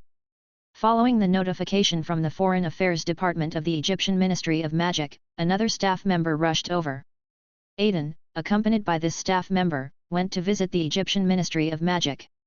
Entering the underground of the pyramid, Aidan also got the opportunity to talk to this staff member. During the conversation, Aidan learned that his name was Amir Nasser. You are very welcome to visit the Solar Boat, a special department of the Egyptian Ministry of Magic. Amir introduced respectfully. Thank you for your company. Could I ask what the introduction to me was from the British side? Aidan noticed something unusual in Almi's odd tone. They sent a message saying that you are the most profound wizard in the world of England who studies the way of the mind. Amir's eyes were full of admiration. Although the person who came with you should be your descendant, I heard that seniors like you are all guys with strange tempers, but now it seems that you are quite easygoing. After listening to Amir's statement, Aiden seemed to see some bastard in a platinum robe making a scissors gesture and grinning at him. He immediately clenched his fists. Amir, who was standing by, did not notice the dream walker's superb disguise and continued his introduction. Long ago, we Egyptians also recognized the infinite power hidden in the mind and explored it. But things started to deteriorate later, so the ancestors who arrived in the deep world thought they had arrived in the underworld. Amir led the way and explained at the same time. Finally, after a long time, all the explorers gathered together and established this department, named after the mythical ship that sailed between the two worlds. Amir took Aiden to a stone wall and stopped. He took out his magic wand and wrote a few characters on the wall. The stone wall gradually faded and disappeared. So you built the research department at the bottom of the pyramid? Aiden asked curiously. Yes, we believe that this will gain the blessing of our ancestors. Amir's words revealed his life experience. If something goes wrong, it's because our ancestors' graves were blown up, right? Aiden complained in his mind. Then Amir took Aiden through a corridor and came to the interior of the pyramid. This pyramid is not open to the outside, so the Ministry of Magic and the solar boat are built here. Amir pointed to the sky. The interior of the pyramid is completely different from the outside. The raging yellow sand outside has no effect on the beautiful mountains and rivers inside, which are like a paradise. When it was being built, we invited wizards from the east, so there are some deviations in style. Amir's voice was slightly embarrassed. It doesn't matter. The scenery here is very nice. Although it was really inappropriate to say this in the pharaoh's tomb, Aiden still chose to compliment him. Please follow me, our captain has been waiting for a long time, said Amir. Chapter 148. Egypt, Solar Boat. Entering the underground of the pyramid, a large ship appeared in front of Aiden. Is it really a ship? Aiden exclaimed. Yes, we should be one of the few civilizations that have conducted deep-sea diving. Amir's face was full of pride. Stepping onto the ship, an energetic old man stood in front of Aiden. The invisible rhythm of his heart was transmitted to Aiden. If he was affected by this rhythm, he would probably burst into tears. This is a way to intimidate me, Aiden thought. Then, his pupils shrank into thin lines, and the dragon's might spread, suppressing the opponent's methods. Pa pa pa, the old man clapped his hands. As expected of him being recommended by that guy, he does have some abilities, said the old man. You're not bad either. Aiden started to flatter each other. Well, don't be so polite, just call me captain. The old man, said the captain. No, you guys like to be called by code names, right? Then what's my title? Aiden complained in his heart. President of the Curly-Haired Baboon Protection Association. The system had thought of an answer for Aiden. You shut up. Ah. Seeing that Aiden didn't respond, the captain coughed to attract Aiden's attention. Well, may I ask what the first person on the British spiritual road is doing visiting Egypt? The captain was about to give Aiden a challenge. Huh? I'm just here to travel with my family. Aiden looked confused. Don't you have something important to communicate? Now it was the captain's turn to be dumbfounded. Yes, Captain, this gentleman brought his descendants to visit our country. The procedures are all formal and complete. It seems that they are here for tourism. Amir also echoed. Are you really here to have fun? The captain still had some doubts. Okay, don't guess anymore, it's just a normal trip for my family who won the prize. And Amir, can you please stop saying the word descendant? I'm only 12 years old. Aiden shook his head and said. But this time it was Amir's turn to be stunned. 12 years old. Amir was hit hard in the heart and could not get up again. Am I worse than a child? Hey, don't look like a loser. If you are not as skilled as others, then try to catch up. The captain punched Amir on the head and threw him out, then looked at Aiden with a slightly apologetic look. I'm sorry to make you laugh. It's okay. Actually, you just want to use me to punish him. Aiden also saw the captain's intention. I was surprised when I received the message from that old man in England. I didn't expect someone like you to appear. The captain tooted at Aiden, then he added. Amir is my prepared successor. This kid is good in every way except that he is too proud, which gives me a headache. It just so happens that the old guy sent a message saying that you are coming, so I will use your name to give him a warning. The captain gave a wicked smile, and Aiden seemed to see the shadow of the director in him. You old seniors are really mean-spirited. Aiden stuck out his tongue slightly. It's just right that you came to visit me. Please tell me about the 2 major events in England recently. The captain put away his joking look and said seriously. It's the King of the Deep Realm. They have been dishonest recently and have extended their hands to ordinary people, causing 2 tragedies. Aiden explained. When the captain heard Aiden's name, he looked at him meaningfully. I have a question that I wonder if you can answer. The captain stared at Aiden. That's fine, Aiden agreed. Why you? No, the question should be why it happened in England. The captain asked Aiden. Because we have a genius here who is caught up in a prophecy. Aiden rolled his eyes. Aren't there many geniuses who have been swept up in prophecies? Or is it that the one who can be swept up in prophecies is not a genius? The captain was puzzled. But what if this genius goes astray and intends to change the world in his own way? Aiden asked. That's really horrible. The captain shook his head angrily. Okay, thank you very much for telling me the truth. In return, I will take you to experience our solar boat. The captain pretended to be mysterious. Having said that, he pulled Aiden onto the deck of the ship without further ado. There were many seats on the deck, and the captain led Aiden to find a place to sit down. It always feels like watching a movie, Aiden murmured. What shadow? The captain looked back in confusion. Well, a form of Muggle entertainment, Aiden explained. The captain shook his head and said, then I can guarantee that the entertainment on the solar boat is much more interesting than that movie. As he finished speaking, the surrounding wizards started the solar boat, and the giant ship took Aiden into the sea of collective subconsciousness. The wizard's mind navigation technology is completely different from Aiden's. Aiden is an elf who transforms his entire body into a dream, and finally dives into the island of individual consciousness. When he becomes powerful in the future, he will be able to sail in the sea. But wizards are different. They rely on the omnipotent power of magic to forcibly change the nature of the ship itself, turning the ship from material to conceptual, carrying wizards to explore the ocean of thinking. If we must compare the 2 methods, it would probably be a comparison between individual strength and collective synergy. No wonder Professor McGonagall said transfiguration is the magic closest to the heart. Aiden exclaimed in admiration as he watched the solar boat constantly correct its own concepts in its voyage.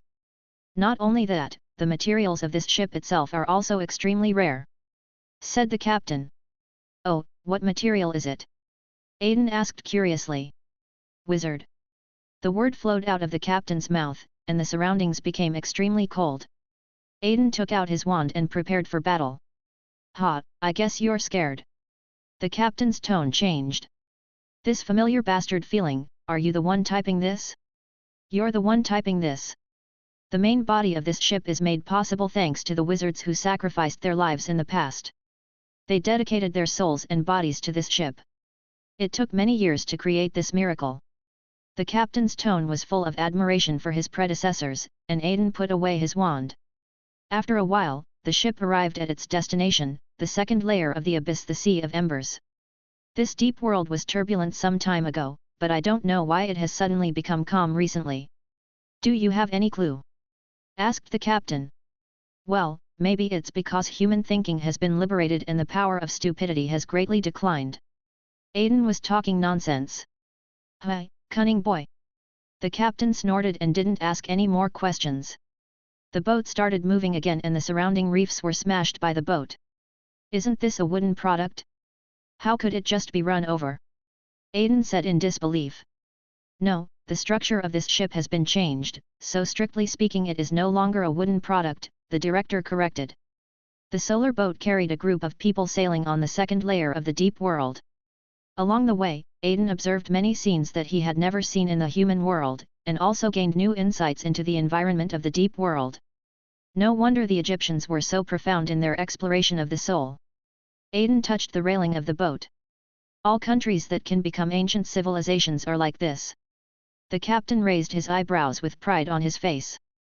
Since a certain king of the deep world has been imprisoned in the brain hall, this journey to the deep world is very smooth. After returning to the real world, Aiden bid farewell to the Egyptian Ministry of Magic and set out to meet the Weasley family. Chapter 149. Stolen, Teasing. Aiden came out of the pyramid and followed the flow of magic to find Mrs. Molly. Aiden, you're released. Mrs. Molly said happily. And, don't make it sound like I'm going to jail. There are other people too, Aiden corrected. They've gone to find the photographer, I'll wait here for them to come back, Mrs. Molly replied. Not long after, Arthur came over with his noisy family. Aiden, have you been released? Arthur asked. This sentence seems a little familiar, but I really didn't go to jail. A black line fell on Aiden's forehead. Never mind, you're back just in time, let's take a photo together, said Mr. Weasley. The family quickly stood up, and Ron was tickled by George and Fred, causing Scabbers to run out of his pocket. Thus, the image of a fat rat was recorded in the newspaper. After taking the photos, the family went to Cairo for sightseeing. Ron and the twins want to go to the magic fair and bring some gifts for their friends. Aiden wanted to go for a stroll in the city of Cairo. So everyone parted ways and agreed to meet at the entrance of Khan el-Khalili Bazaar in Cairo. Aiden strolled through this ancient city, which is known as the City of a Thousand Minaret, the heart of Egypt and the intersection of history and culture in the Middle East. Cairo's neighborhoods are a mix of ancient mosques and skyscrapers, where the past and the present seem to intersect. The colorful stalls exude the aroma of spices, and the vendors shout enthusiastically. Suddenly, a thin figure bumped into Aiden. He looked like he was less than 10 years old. He apologized to Aiden and quickly ran off. A smile appeared on Aiden's delicate face. He opened his jacket pocket and found that the wand hidden in the lining was gone. This kid is amazing! Aiden exclaimed. Didn't you deliberately let him steal it? The system complained. Let's go and see. Although it's useless for ordinary people to hold the magic wand, don't let him break my wand. Aiden said to himself. On the other side, the child who stole Aiden's wand ran into a slum. A girl about his age was waiting for him in the slum. Amin, you stole things again. The girl grabbed Amin's ear angrily and scolded him. Noura, let me go. Those tourists are so rich. What's wrong with taking something from them? Just think of it as robbing the rich to help the poor. Amin struggled and Noura sighed. So what did you get? Noura asked. Tisk, I don't know, a broken wooden stick. He looks rich in his clothes, but this is all he has in his pocket. Amin waved his wand casually, and suddenly a beam of fire flew out from the tip of the wand. The two were stunned for a moment, and Amin let go of the wand and it fell to the ground. The dragon who was hiding in his consciousness nearby felt his heart tighten when he saw this scene. At the same time, he took action to smooth out the disturbance of magic power to prevent the Egyptian Ministry of Magic from following the clues and coming over. Then Noura also picked up the little wooden stick and waved it, and a breeze blew up from the ground. Do these two children have magical talents? Aiden stroked his chin. They are about your age, the system reminded. If you are younger than me, you are just a child. What's wrong with that? Is there any problem? Aiden replied contemptuously, and the system fell silent. No longer chatting with the system, Aiden walked over and raised his hand, and the magic wand flew towards Aiden. Thank you both for taking care of my wand. Aiden said through gritted teeth. Ah, you are that person just now. Amin recognized Aiden, grabbed Noura and started running away. But as he ran, the bricks underground began to move backwards automatically. Then the surrounding houses began to collapse row after row, and the entire slum turned into a huge square in an instant. Amin knew he couldn't run away, so he pushed Noura forward and told her, "You run first." Amin rushed towards Aiden with a determined look on his face, ready to make a heroic sacrifice. Then, Aiden threw him over his shoulder and knocked him to the ground. Amin was lying on the ground with a look of question marks on his face.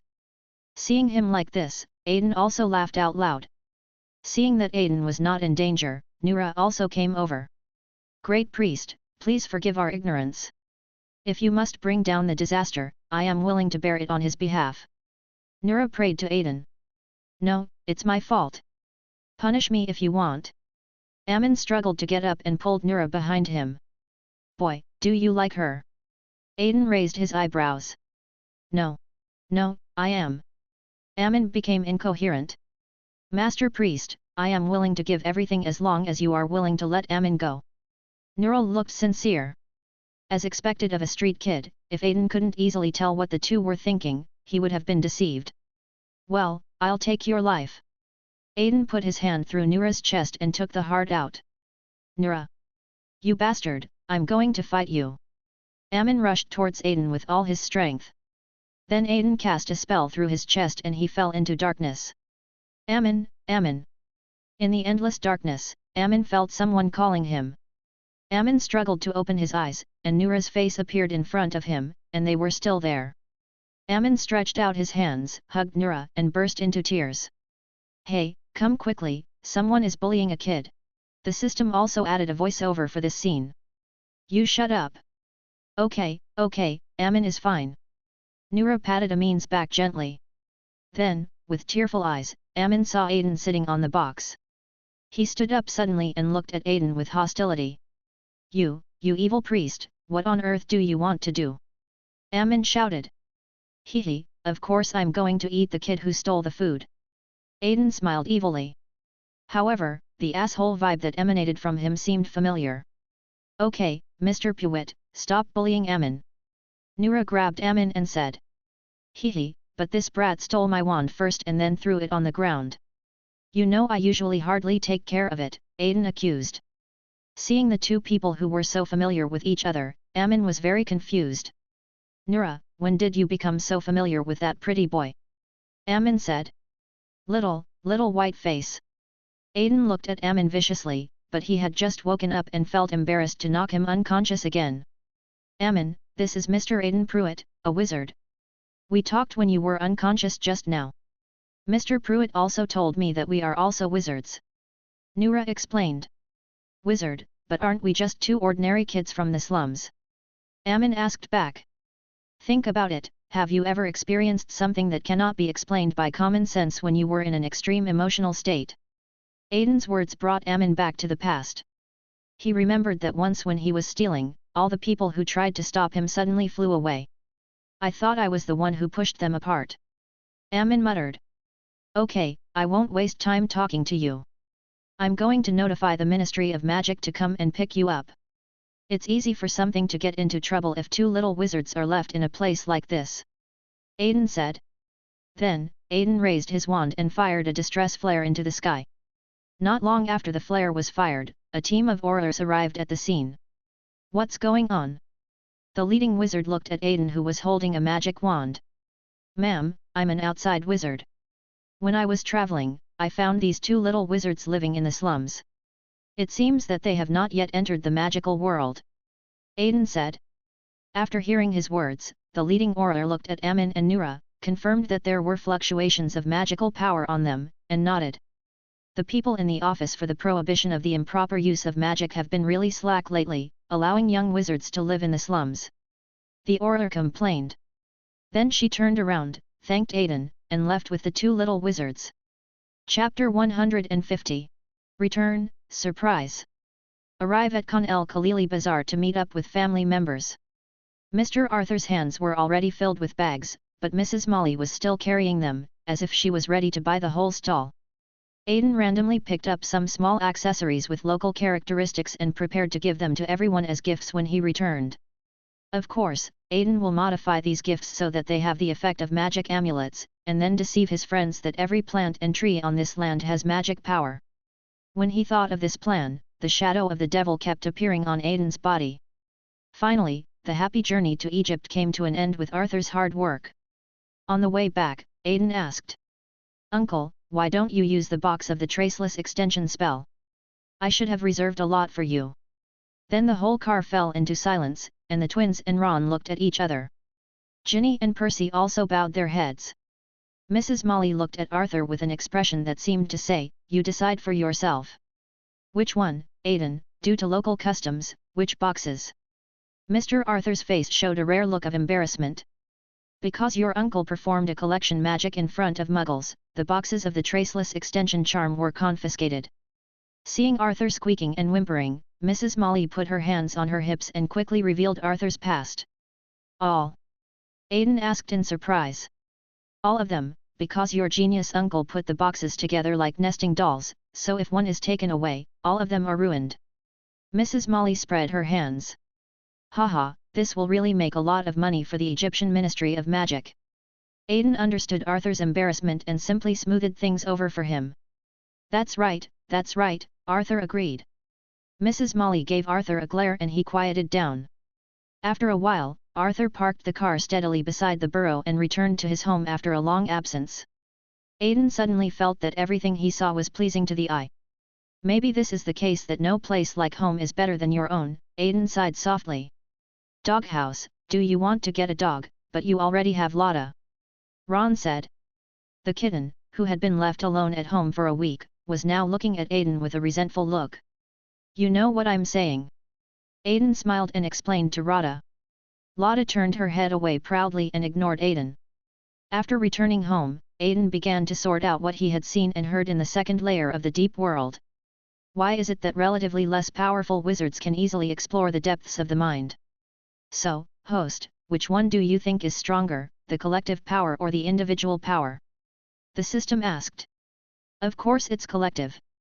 Aiden also realized something. So, I went astray. Aiden began to reflect. The host is more using the power of the dream walker rather than acting. The system reminded. But isn't this stage of being a dream walker just about me traveling through and observing dreams? Aiden asked in return. After traveling through the dream, are you just going to watch? Do you really want to be a spectator outside of history? Said the system. You mean I lack guidance? Aiden also understood.